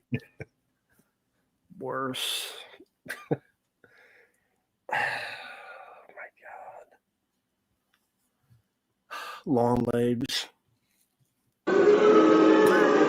That's what I was waiting for. That's why I said it. Yeah. Because I knew that'd get the reaction. I knew I'd get, if I said weapons, it's like, I've been yeah, of course. waiting. I've been waiting all night to use that. I know how this works. I know Yeah. how this works. But weapons sucked. It did suck ass. Fuck weapons. Oh God, it was pretty horrible. The more I think about it, the more I'm like, that movie was fucking really a mess. Mhm. It's fucking dog shit, in my opinion. Scary Movie 6. I think that I'll probably like that movie for some reason because it's. I mean, how could they fuck it up with the Wayans being back? Spinal There- Tap 2. Yeah, there are ways. No, that's true. Spinal Tap. Because that's a comedy first before anything else. It's definitely not horror, even though they're spoofing horror films. But look at every comedy that's had a sequel that's like 20 years later. None of them are good. We don't even need to go down the list of. We've had that conversation before, so Thank you. Definitely be Thank screwed. you, Vicente. Vicente Guerrero knows what's up. Yeah, I'd definitely say Weapons was worse. They were both worse. I don't know, dude. Breaking sticks with hair on them makes people run around like idiots. Make you I know it's eyeball out. I know it sucks, Mark. You don't have to make me a believer. I know it He's sucks. well aware, yeah. Fat guy running down with arms wide open, Creed style. Is not scary to me.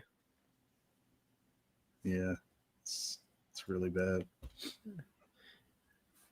What about Him? Did you see that yet? I actually haven't, but I heard it was god awful. And bombed. Oh, Fine- did it? Yeah, the film that was a hit was like this anime, made like 60 million. That's how bad the box office is. And maybe that film's good, but I'm just saying that usually doesn't happen. Is that the Demon Yeah. Slayer movie that you're talking about? Yeah. That's the hit right now. Yeah, it made. Let me double check. It's made 87 million so far after weekends. I mean, Jesus. I only even knew about that just because like of what happened with that guy. I don't know if you guys have seen that. That video went viral of that guy in the theater. no. Is that the one where he pisses on somebody or something? Yeah, he's peeing on a little kid or something. They beat the dog shit What? out of him. That's exactly. It was what something did. like that, yeah. Say what? So, dude stands up in the middle of the theater and Of just this starts movie? like, I think it was this movie, wasn't The it? Mark? Demon Slayer movie, yeah. And then just starts like taking a piss. But he's peeing on someone.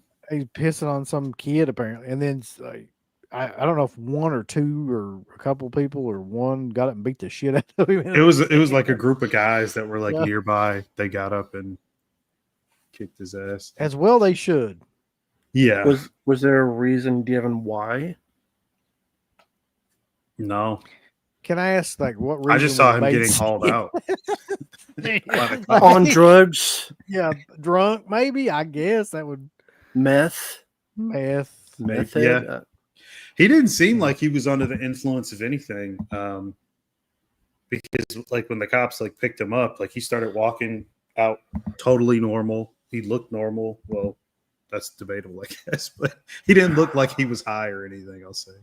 Oh yeah, the guy cranking it at the Korn concert was hilarious too. Yeah, I saw that too. So yeah, that Demon Slayer made 70 million in one weekend. Conjuring 4 or 5, whatever, 50. 25 million. Didn't that So- movie? Isn't it making like half $1 billion or something by now? It's I made heard something 100. crazy. It's made 138 million in the U.S. Almost 400 million worldwide. Yeah. And then The Long Walk made 11 million at number 4.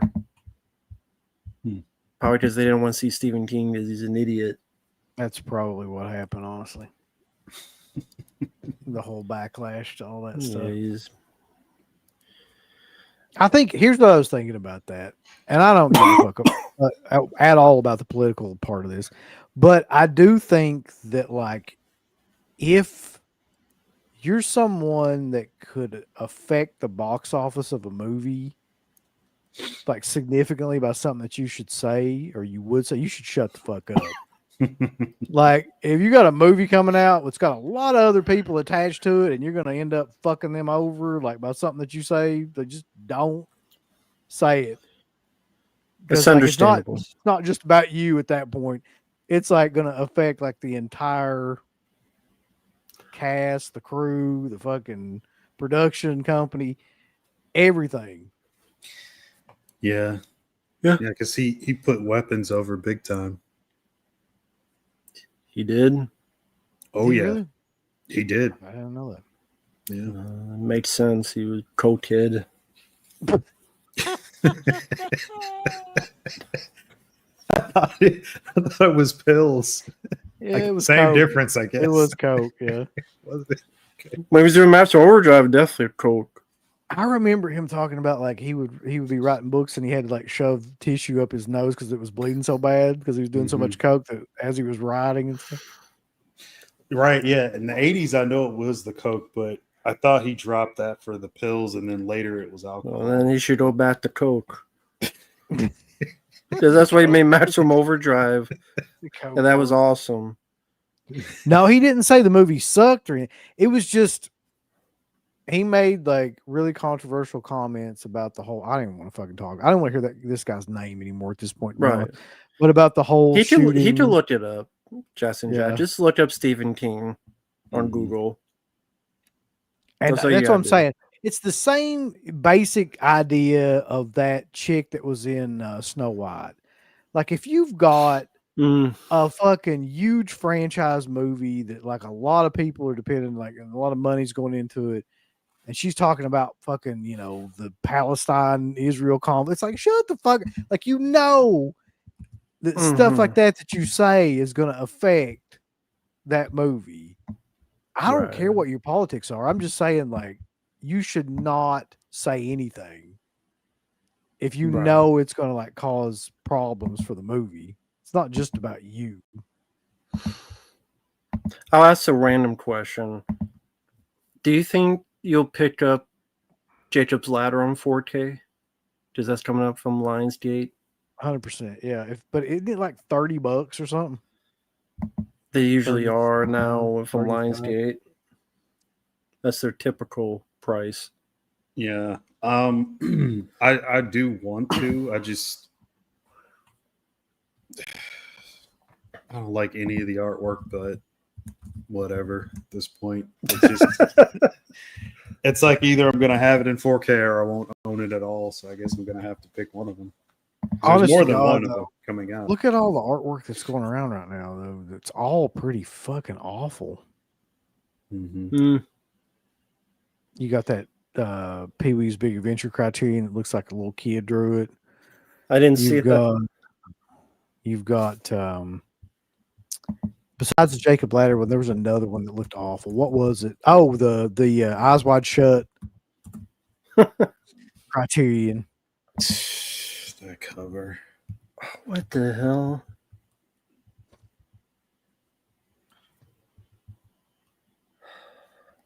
Yeah, I don't know. Vanderhoff, a watch at your own risk. I haven't finished it, but so far, from what I've seen, I'm about 45 or 50 minutes in, and little to nothing of interesting like has happened at all. Great. And I saw like a glowing review from what site was that? Maybe if it was Bloody Disgusting, I guess that would kind of make sense because like they're in business with Shudder anyway. So it would, yeah. Yeah, it would. Everything's gonna be killer as hell that's connected to Shudder. Of course. You know what though? I'll say this about them. They've always been like that. They've always been pushing some sort of agenda for things that like they are part of. I've never liked them for that reason. We talked about that like, 15 years ago when we were doing the original show. They all all those West Coast guys are always just pushing some bullshit that they're also involved in. It's a lot of conflict of interest stuff, really. They've got all these projects and stuff, so they're supposed to be like honest reviewers, but they just try to pump up shit that their buddies are a part of or that they're a part of, and they've always done that shit. They've never been honest about that stuff, and they've always also gone along with all the trends. They've had like one or two guys. There was a few guys that did keep it real. One of them who I'm friends with on Instagram, and like when those guys were there, like they did tell the truth and they were a lot more honest than some of the other dudes. But all those guys are the dudes that I'm talking about. They're no longer there, so it's neither here nor there. And I don't read their reviews. Well, yeah, possibly. All those places like Dread Central, bloody disgusting. Especially now, man. Like with as much stuff as Bloody Disgusting's into, film wise and stuff, and that screen box bullshit and all that stuff. Yeah, they're gonna be. Oh yeah, they got their own channel now. Be shining ass for a while. You guys need to do that too. Get the Dead Pit TV. Get a channel. That'd be fucking awesome. Yeah, it would be. You just can't play Madden, man, 24/7. That'll be all it'll be on it. Like 24 hours a day, 7 days a week, just bad, man. Have you done a tier list of 90 slashers? I don't think so. Be over in about 15 minutes. Yeah. It would be. It'll be like 7. Dr. Giggles. It's true. Dr. Giggles would be. Yeah. The 90s and I think 2000s would be good because there was so much stuff. At least the 2000s, because like that was, man, you got a shitload of remakes though. That's the problem. Once you get to like the mid 2000s, that's where all the remakes start coming in. Can we put do you want to know a secret on there? You could. Bobby says Matt decided to go to bed and the alarm clock went off and Matt woke up and got mad and went back to bed. That sounds accurate. Mark said, wake up. He got to work. Matt woke up and got mad and go grab the coffee. I'll bet you $1 million that Matt does not drink coffee. I don't. Yeah. I don't mind. I don't either. Was it? I don't know. It was cappuccino. I don't mind it when you have like it's not coffee, but it tastes like vanilla, like chocolate. Like maybe I just put a lot of chocolate vanilla in it. But it's not chocolate. It's certain. I forget what it is. It's been like 20 years since I had it. What, like a frappuccino or something? Something like that. But I like that it tastes like French vanilla. Yeah, that's what I used to get. That's the only thing I would ever get from Starbucks was the vanilla bean frappuccino. You went to Starbucks. You're one of those. Damn. It's not even called that. Jesus. I know. But yeah. One of those like art majors with like probably had like glasses on, reading a book, tried, No, I never. Girls. You guys I'm trying to imagine this scene, yeah. Outside of Starbucks at the little table, reading a book with the glasses on. Would you like to see my swimming pool? I got a bunch of. I've been money Mark. I look at my money. I wish he was in here. I wish the guy was in here with the money. Color me man's book for tonight. Oh man. We got a $20 super chat though. We gotta get to this one from Bobby. Matt fell asleep on the floor. He woke up, got mad, and drinks coffee. Why do you drink coffee? And heads to the carpool. Hours later, Matt fell asleep on the street in front of the car. It's almost now. It keeps honking and disappearing. Matt woke up, got mad, and has lunch. I don't know what's going on with this with this version of me. I must have You're a had a wino bad. now. Yes, I'm on Jankum, I guess. Maybe I went to Starbucks and Mark, baby homeless, he punched me in the face. Mhm. He's like, I'd forgotten about that, doing that completely, but I'm glad you brought that up. I did enjoy that video. Yeah. oh yeah. That was good. Mark, y'all got fried livers and gizzards up there? Shit, I don't know. I don't eat shit like that. Like All right, Mark. Let's get real here for a second. fried What livers. You don't like What- cheese. what do you eat? Like what are the foods that you like? Not fucking gizzards and innards and fucking Fried innards. Not cheese. Oh fuck. I'll eat it on pizza. Is pizza okay? Is it okay for you? You're the one who don't like cheese. I thought you were gonna say something about pizza. No, it's good on pizza. But now burgers or grilled cheese sandwich or I've had a grilled cheese before. It's been, oh my god, like 20 years ago, maybe. okay. It's been forever. Not something I like. I don't have any cheese in my fridge. Like that's not something I don't even. Well, buy okay, what's cheese. in your fridge right now? We're gonna get serious here. In your freezer. Let's say your What's in your- freezer. What's in your freezer now? Right now. Frozen fruit and all kinds of shit. I mean, I don't know. I'd have to go look. I don't know off the top of my head. You don't Are there remember your any- food? Are there any frozen pizzas currently in your freezer? Yes, there is. There we go. All right. Yeah. Frozen pizza. Are there any banquet chicken pot pies currently in your freezer? No, Mark? definitely not. Chicken Salisbury breasts, steak. like yeah, there's probably some uncooked steaks. Not What fruit Salisbury. is in there? Like strawberries, mango, blueberry, stuff like so. Like you take it Like in a out and then smoothie. yeah, exactly. I was just gonna Yeah. say that. Mm. All right. And do you have chicken in there? Chicken How about tenderloin, chicken waffles? breast. No, but I did have some. I like the Eggo waffles are good. How about If I chicken and don't make waffles? them from scratch, then like I'll just use the frozen kind. Yeah, Chicken and waffles? I never had that combination, but I'd be willing Neither to have try I. it. But people always say like as if it was a normal combination. I never had it. Yeah, that was the restaurant chicken and waffles. I've Yeah. heard about it, but I never had it.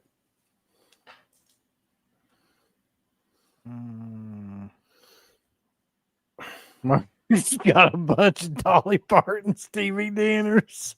TV dinners. Those are not like What the fuck is I've that tried thing? to, not those specifically, but I've tried to eat like frozen dinners. They're like a step up from prison food or something. They just I don't know, maybe it's the nitrates and I've never had prison preservatives. food. Have you? I've been told what it's like, but I haven't had it. And Mhm. from this description, it sounds like what this shit is, basically. Like when you eat it, it's just you're just eating something. It doesn't feel like there's any nutrients at all in it. Maybe that's just me. Makes sense. Yeah.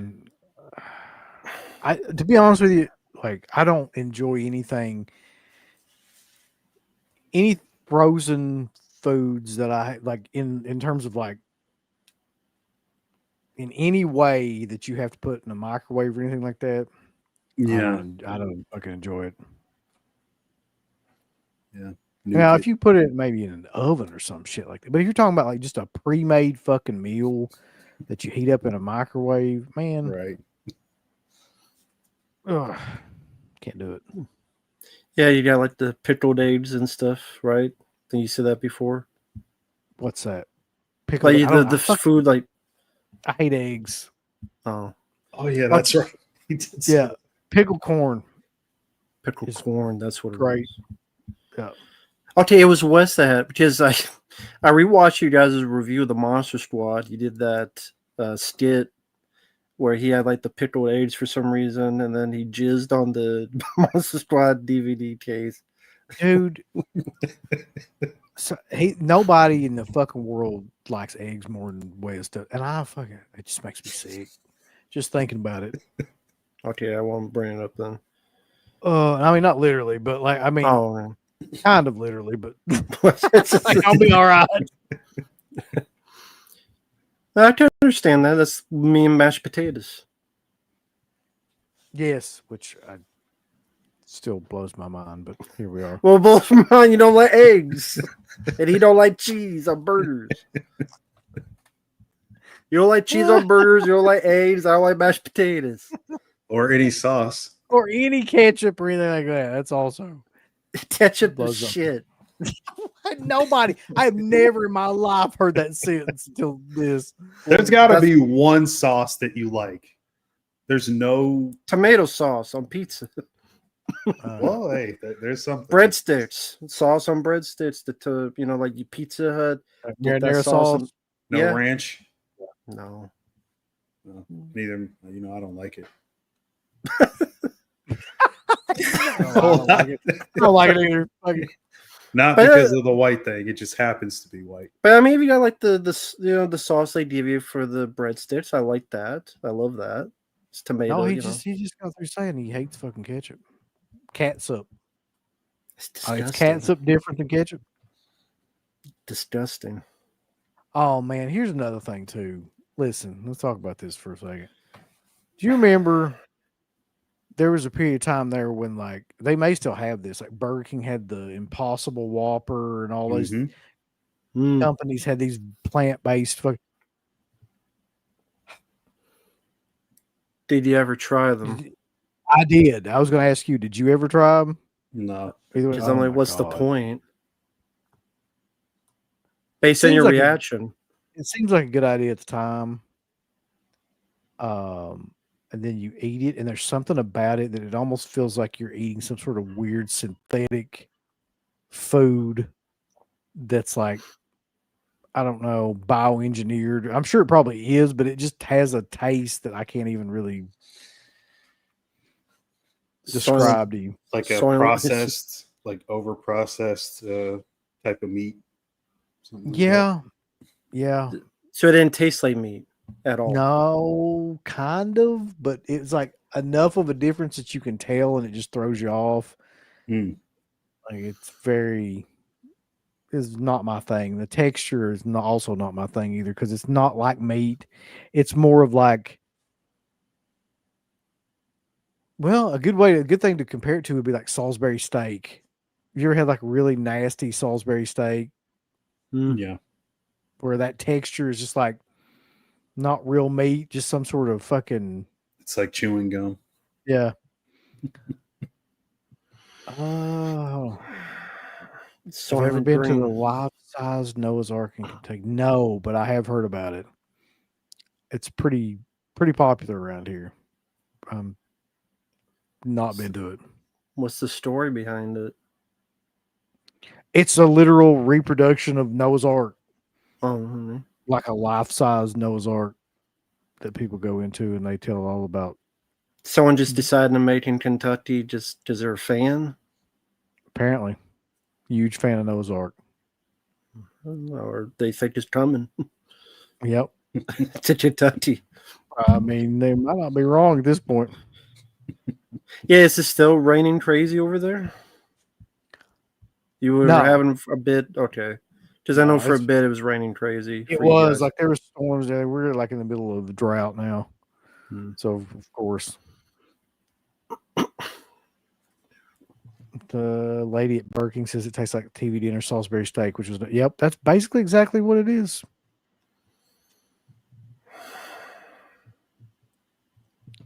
Have I ever saw? Yes, I met Jim Cornette. I'm trying to remember what show that was at. It might have been Scarefest.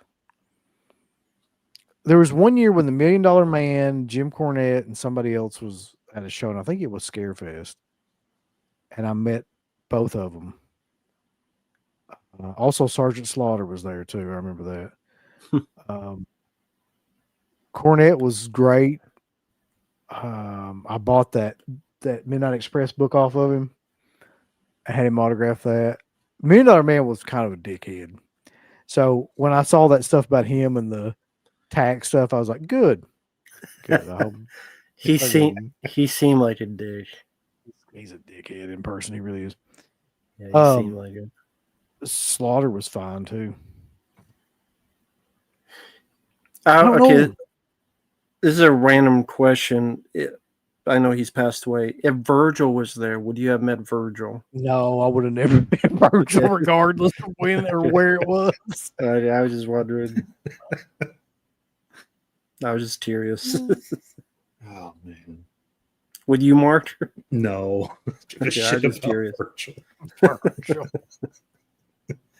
One of the funniest videos ever is you watch, like, you ever seen the one where Scott Hall goes over to his booth and cuts a promo on him, like right in front of him? He's like, Scott Hall goes over to Virgil's booth at some show or something. He's like looking at all of his pictures. He goes, do you see any pictures here that just have Virgil in them? Like all the pictures he had was him with like other people. Mm-hmm. And then he picks up this, Virgil's like, he says something to him like, do you have anything here that's just of you? And Virgil hands him this little like Virgil figure that's laying on its back. And Scott Hall goes, yeah, it's like, this is probably more recognizable for you if I lay it back on its back.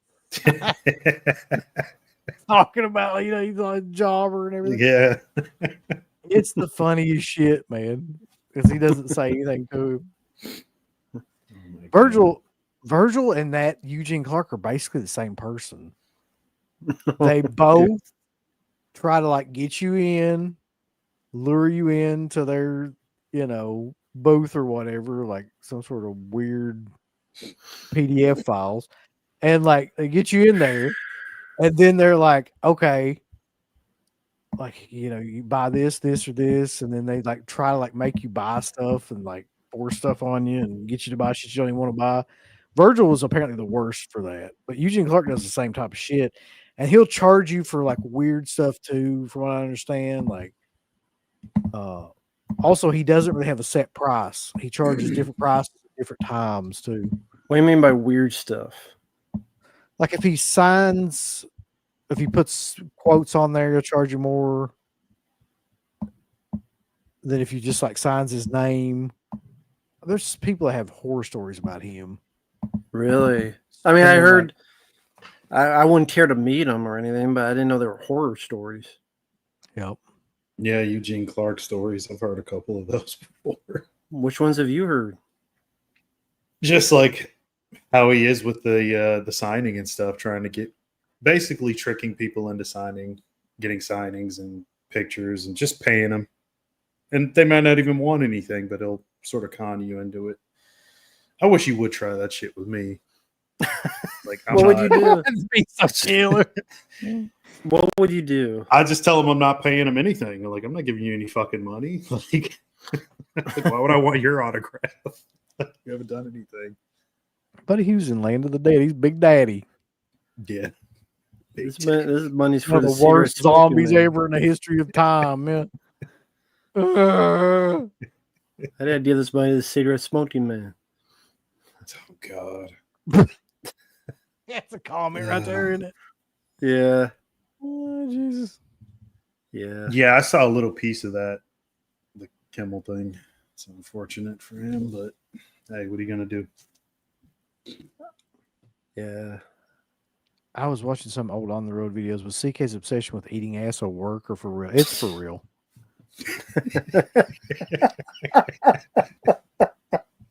100% legitimate.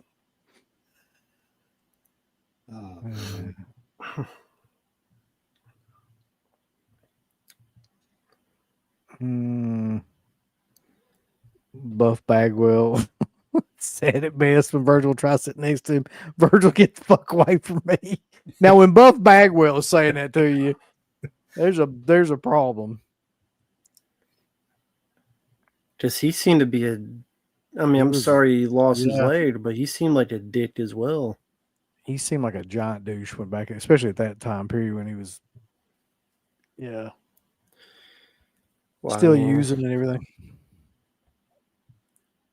uh, Mark, I Good. haven't asked you this. Have you met a lot of wrestlers at conventions? Not a lot, no. Just a few. Very few. I haven't Speaking of, either. they have I saw Paige, they just added her to Days of the Dead. Hmm. So I'll probably meet her. I don't think I'm gonna get anything signed or anything, but I'll probably talk Just to her want for to a get bit. close enough to her to grab her, Yeah, pretty much. Yeah.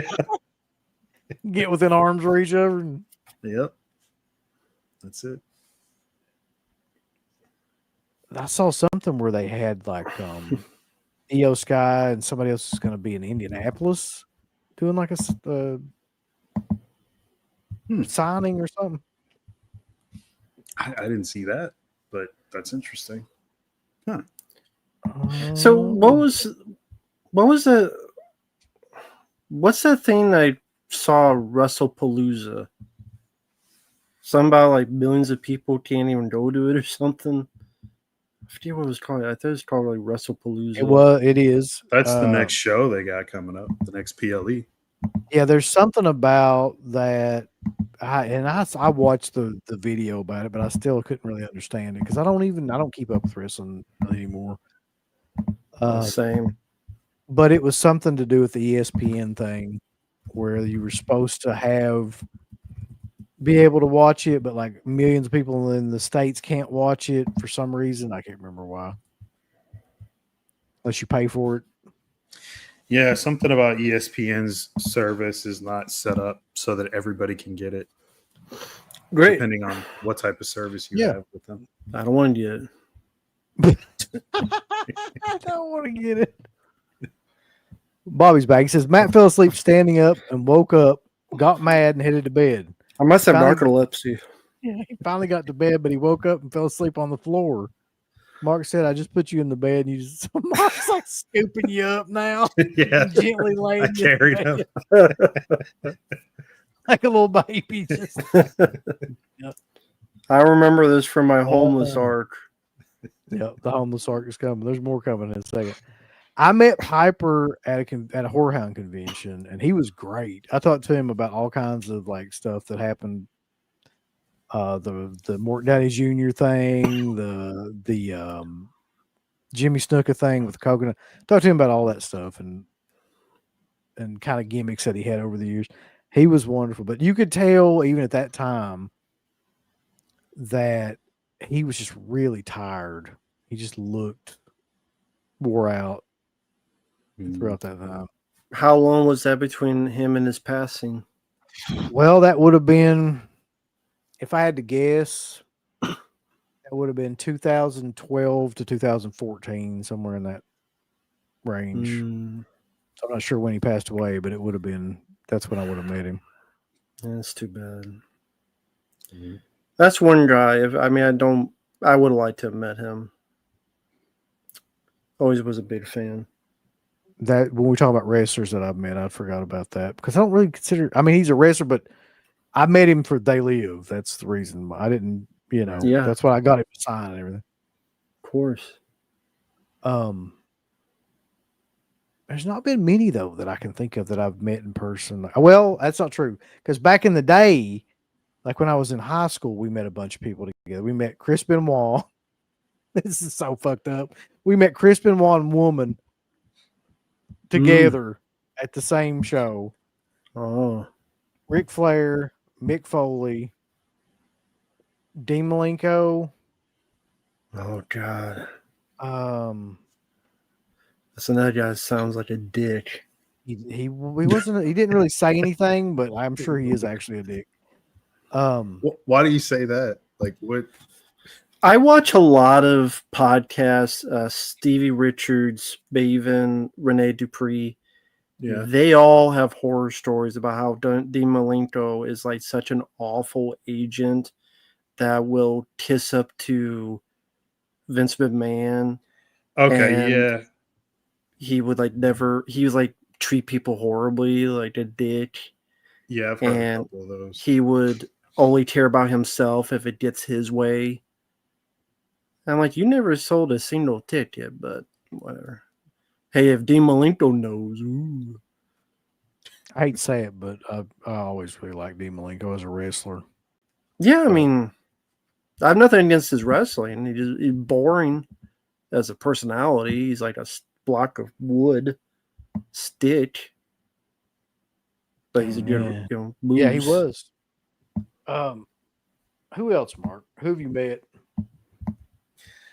I'm trying to think back to the conventions over the years. One that sticks out was Seth. He was cool. That had to be like 2015, 2016. It was at one of those Comic-Con shows, I think. Seth, Kane, God, I think Foley might have been at that one with Seth. Yeah, Foley's been to a lot of conventions. Yeah. A lot of horror Kane, conventions. I don't think Kane does shows anymore, though. Not really. Ever since he went on his political run.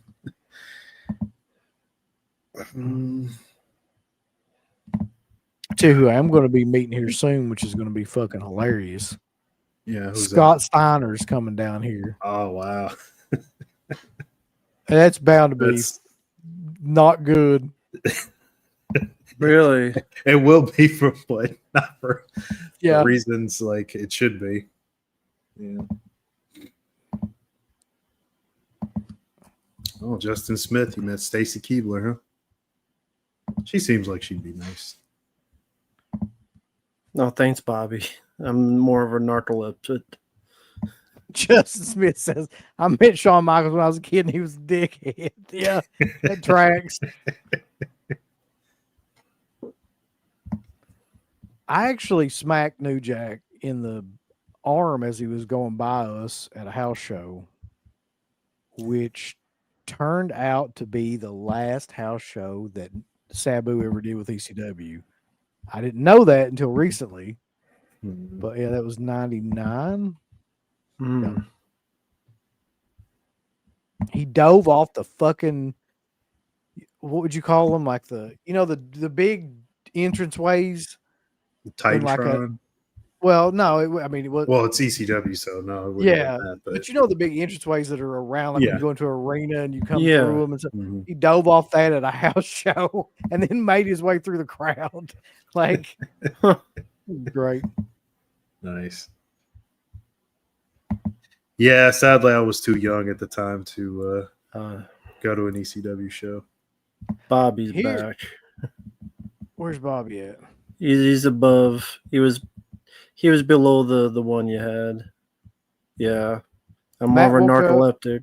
Got mad and goes to bed. Mark moves the nightstand next to the bed. So the alarm clock woke up Matt and he said, it's in the way and back to miss a day of work.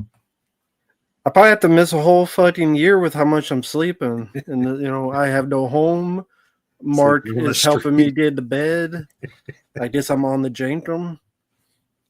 Mark, I found his stash. I guess I'm just fucked. Mississippi Madman met Jerry Lawler. I've never met him.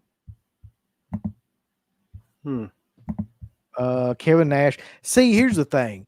I've seen Kevin Nash at a million shows I've been to, but I have never had a desire to walk up to him because he always looks like he would be a giant dig. Like, he just strikes me like his attitude at those shows. I just don't feel like I want to go up to him. Yeah, any of the meetings I've had have all been brief. I never get anything signed. I've never gotten one thing signed by a wrestler. It's always conversation or like hi and bye sometimes with certain people, but it's Okay.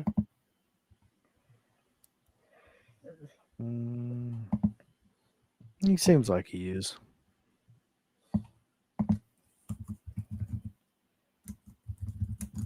Marginating. I'm getting ready to meet the Rock and Roll Express and a bunch of other people again. because they're going to be Oh. down around here. For some reason, like a lot of those guys are doing shows around here. You got Shane Douglas coming down. I mean, and down to like where there's like towns with like 800 people in them. You know what I mean? Like Yeah. Okay. nowhere in the middle of like, Franchise. yeah. All these guys from the 80s are really, I don't know, go bad. Janetti's going to be at one of these. Poor old Marty. Oh boy. They don't have RVD. more I've people he never- killed.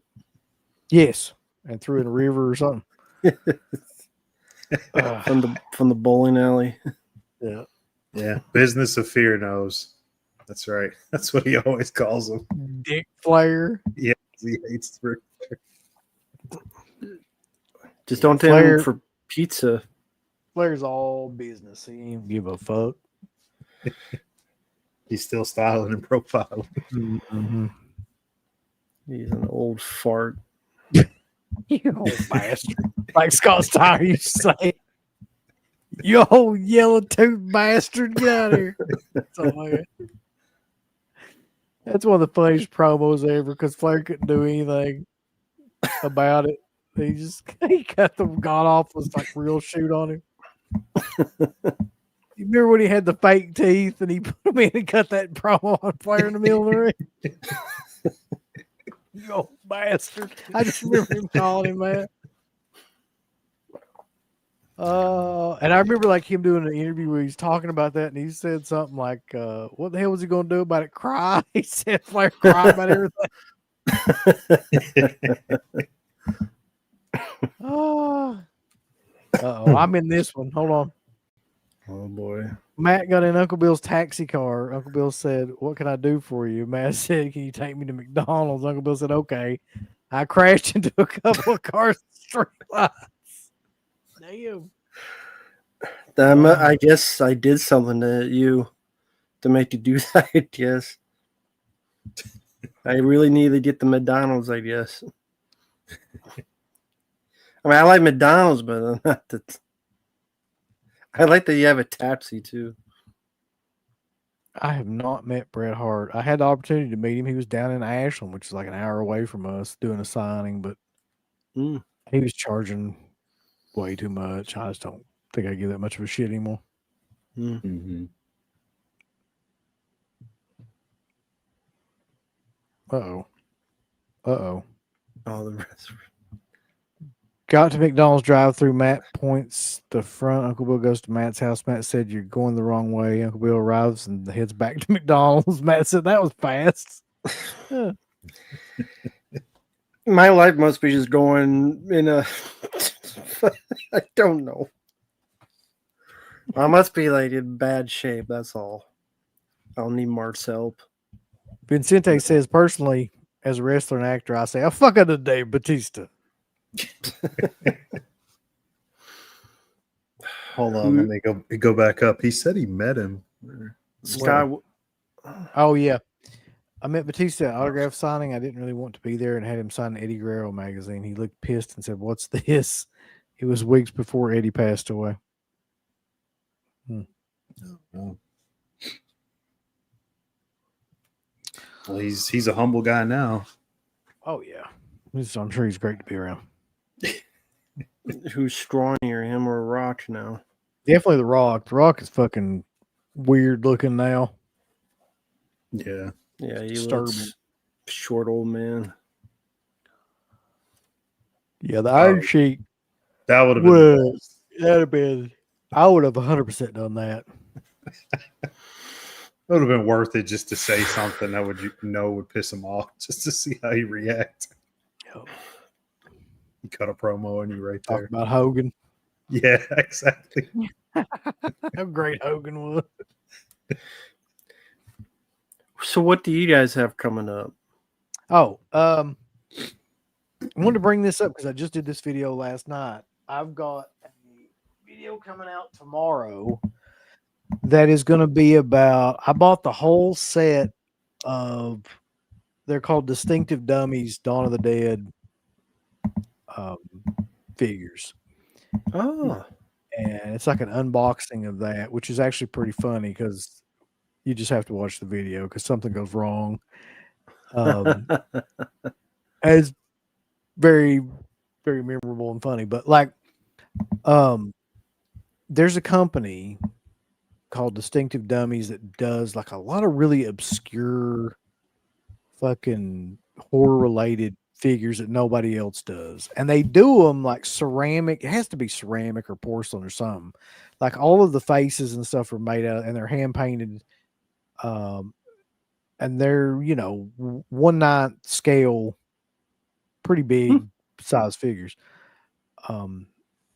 So Okay. a guy that I know from Living Dead Weekend, Larry, I will never be able to pronounce his last name, so I'm not even going to try. But he does the Monroeville Mall tours up there. Like kind of clued me into those even existed, and they're like limited to like 75 to 100 usually. So I got all those, and I did a video just kind of like talking about them and unboxed them. So that's coming tomorrow, and then I'm not even sure if that's up yet. He probably hasn't even put that up on the thing yet on the channel. What has he got up there, Rambo? Is you looking at it? Because I'm not even sure what was it called again? No, I was looking up something else, but what was I was looking up. Someone was talking about this Panama meteorite creature, like black thing with tentacles. No, connected. I have met Clay Guy, and I bought a couple of things off him before, but that's not what I'm talking about. These are completely different. Just go to his website, distinctivedummies.net, I think. Connected if you want to see what I'm talking about. It's under the retro figure line. But yeah, like if you go on eBay and look these up, he's been doing this shit forever. Like So, he's got the Helicopter Zombie. Yeah. Return of Living Dead. Tom Savini from Maniac. just weird stuff. Yeah. Obscure. The Killer and the Prowler. Zombie Holocaust. Anthropophagus. Wow. That one's killer. Yeah. Is he holding his intestines? He is. Actually, he's got his intestines come with him. Nice. That's cool. Yeah. I That's gotta weird. see this. Maybe I'm not seeing the Dawn of the Dead ones here. They're all sold out. That's why. That's why. Okay. But if you go on Pallbearer Press, they're in connection with them, and you can see they've still got a couple of them up there. But the problem is those things sell out like almost immediately, like within a couple of hours, because they're literally like only 100 of them made. Okay. But I think that guy has some of the Fran and the Steven ones, which just came out. And Plumber Joe from the Beyond. Yep. Okay. But as far as like another show that we're doing, I think. Let me see. What the fuck are we doing? Yeah, some of these are pretty cool. He's got the Christmas Evil one. Mm-hmm. Nice.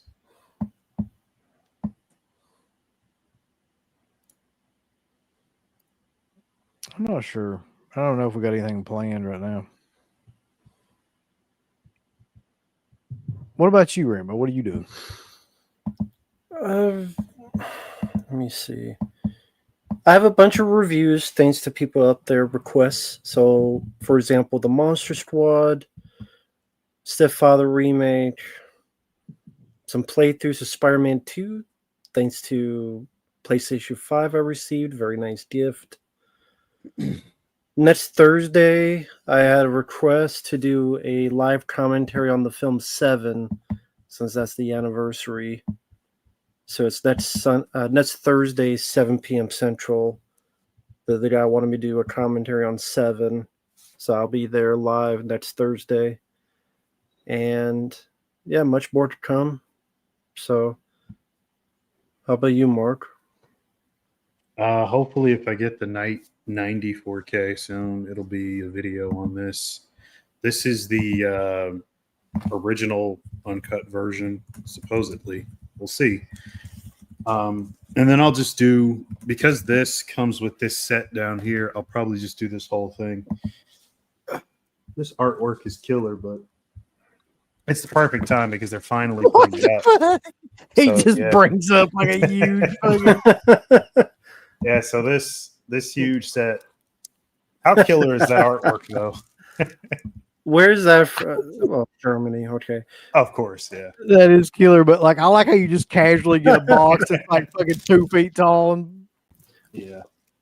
So the hand is in there.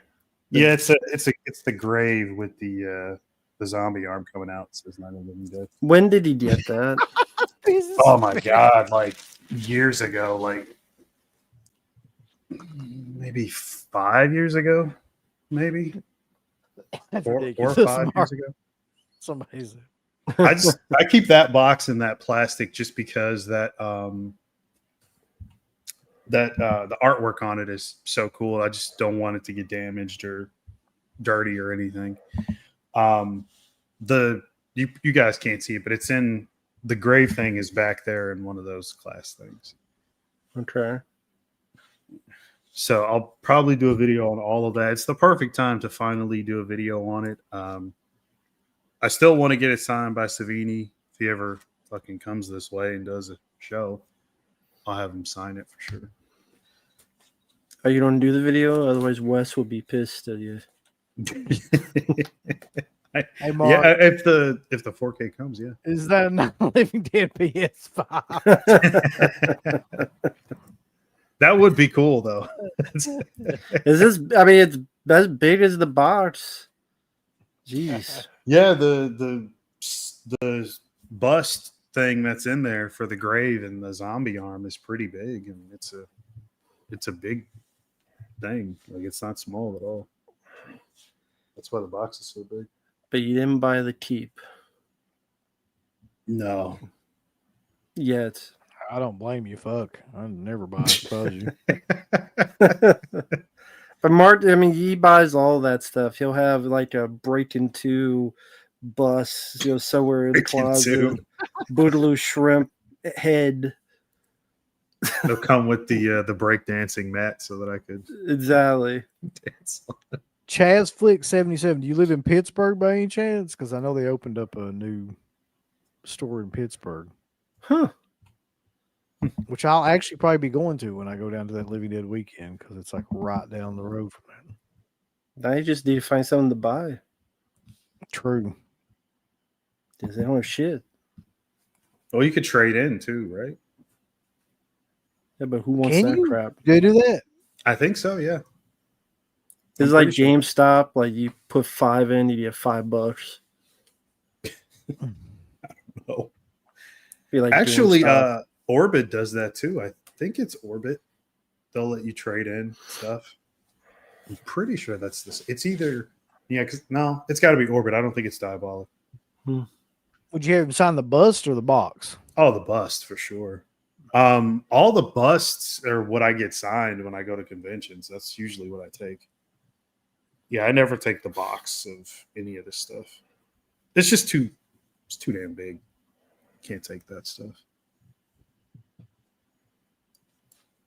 Savini's gonna no sell that whole fucking set. Oh yeah, I anticipate that he would. I mean, yeah, he will.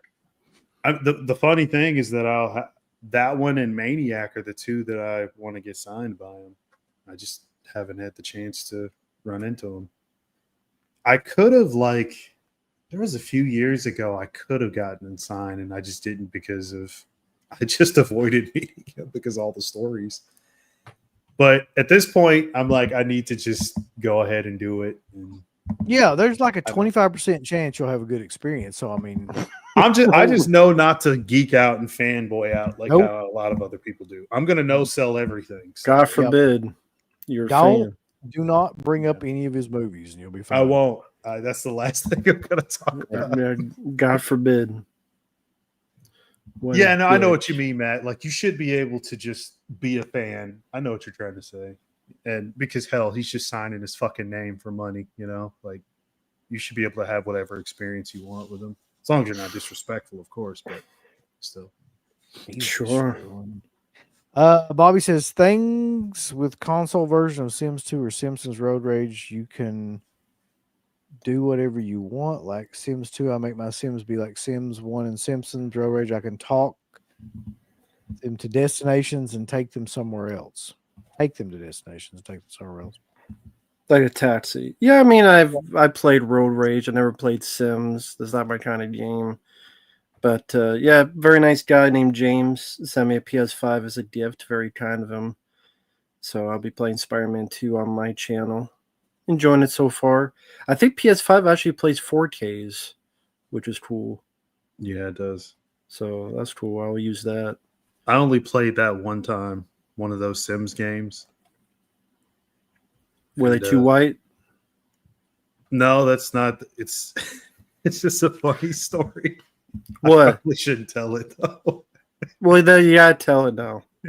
Anytime someone goes, I can't tell it, you gotta tell it now. What is it? We were kids though, like it was, you know, just the stuff that you could do. I don't know which one it was because this was so long ago.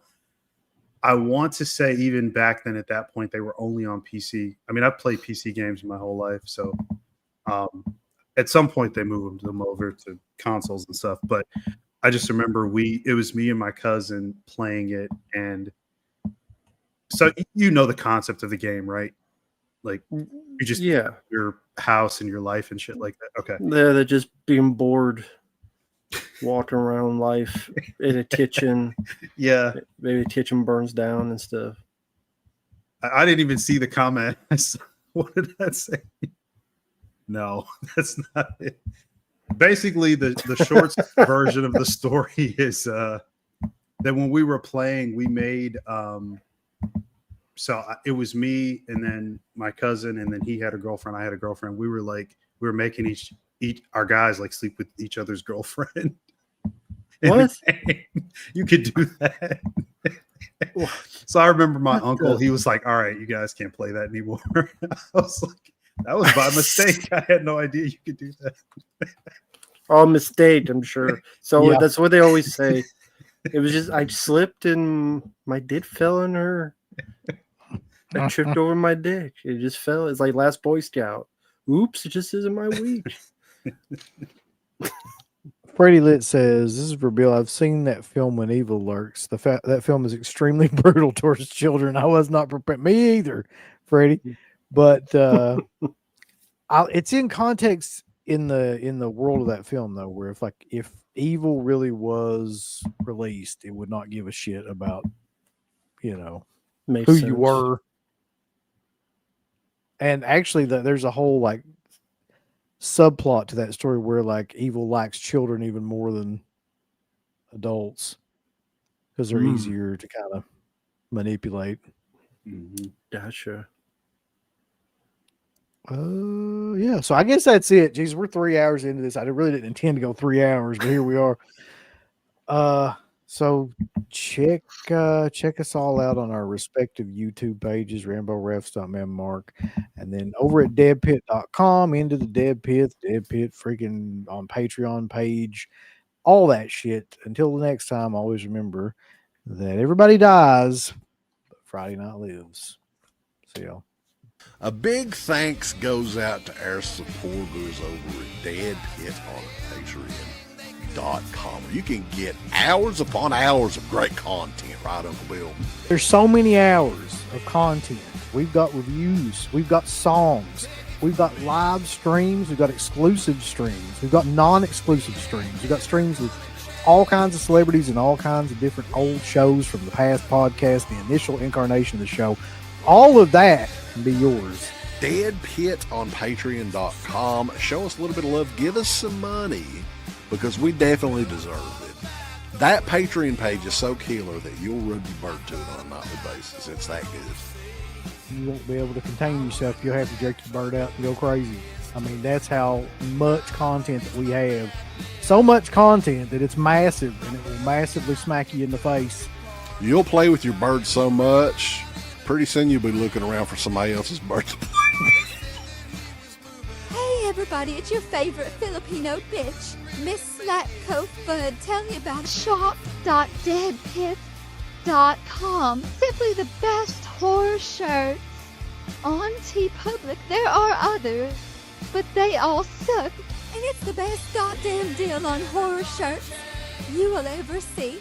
New shirts, old shirts, all the in-between shirts. God damn it, fools, go over the shop.deadpit.com. You ain't down with that. You can go to fucking hell.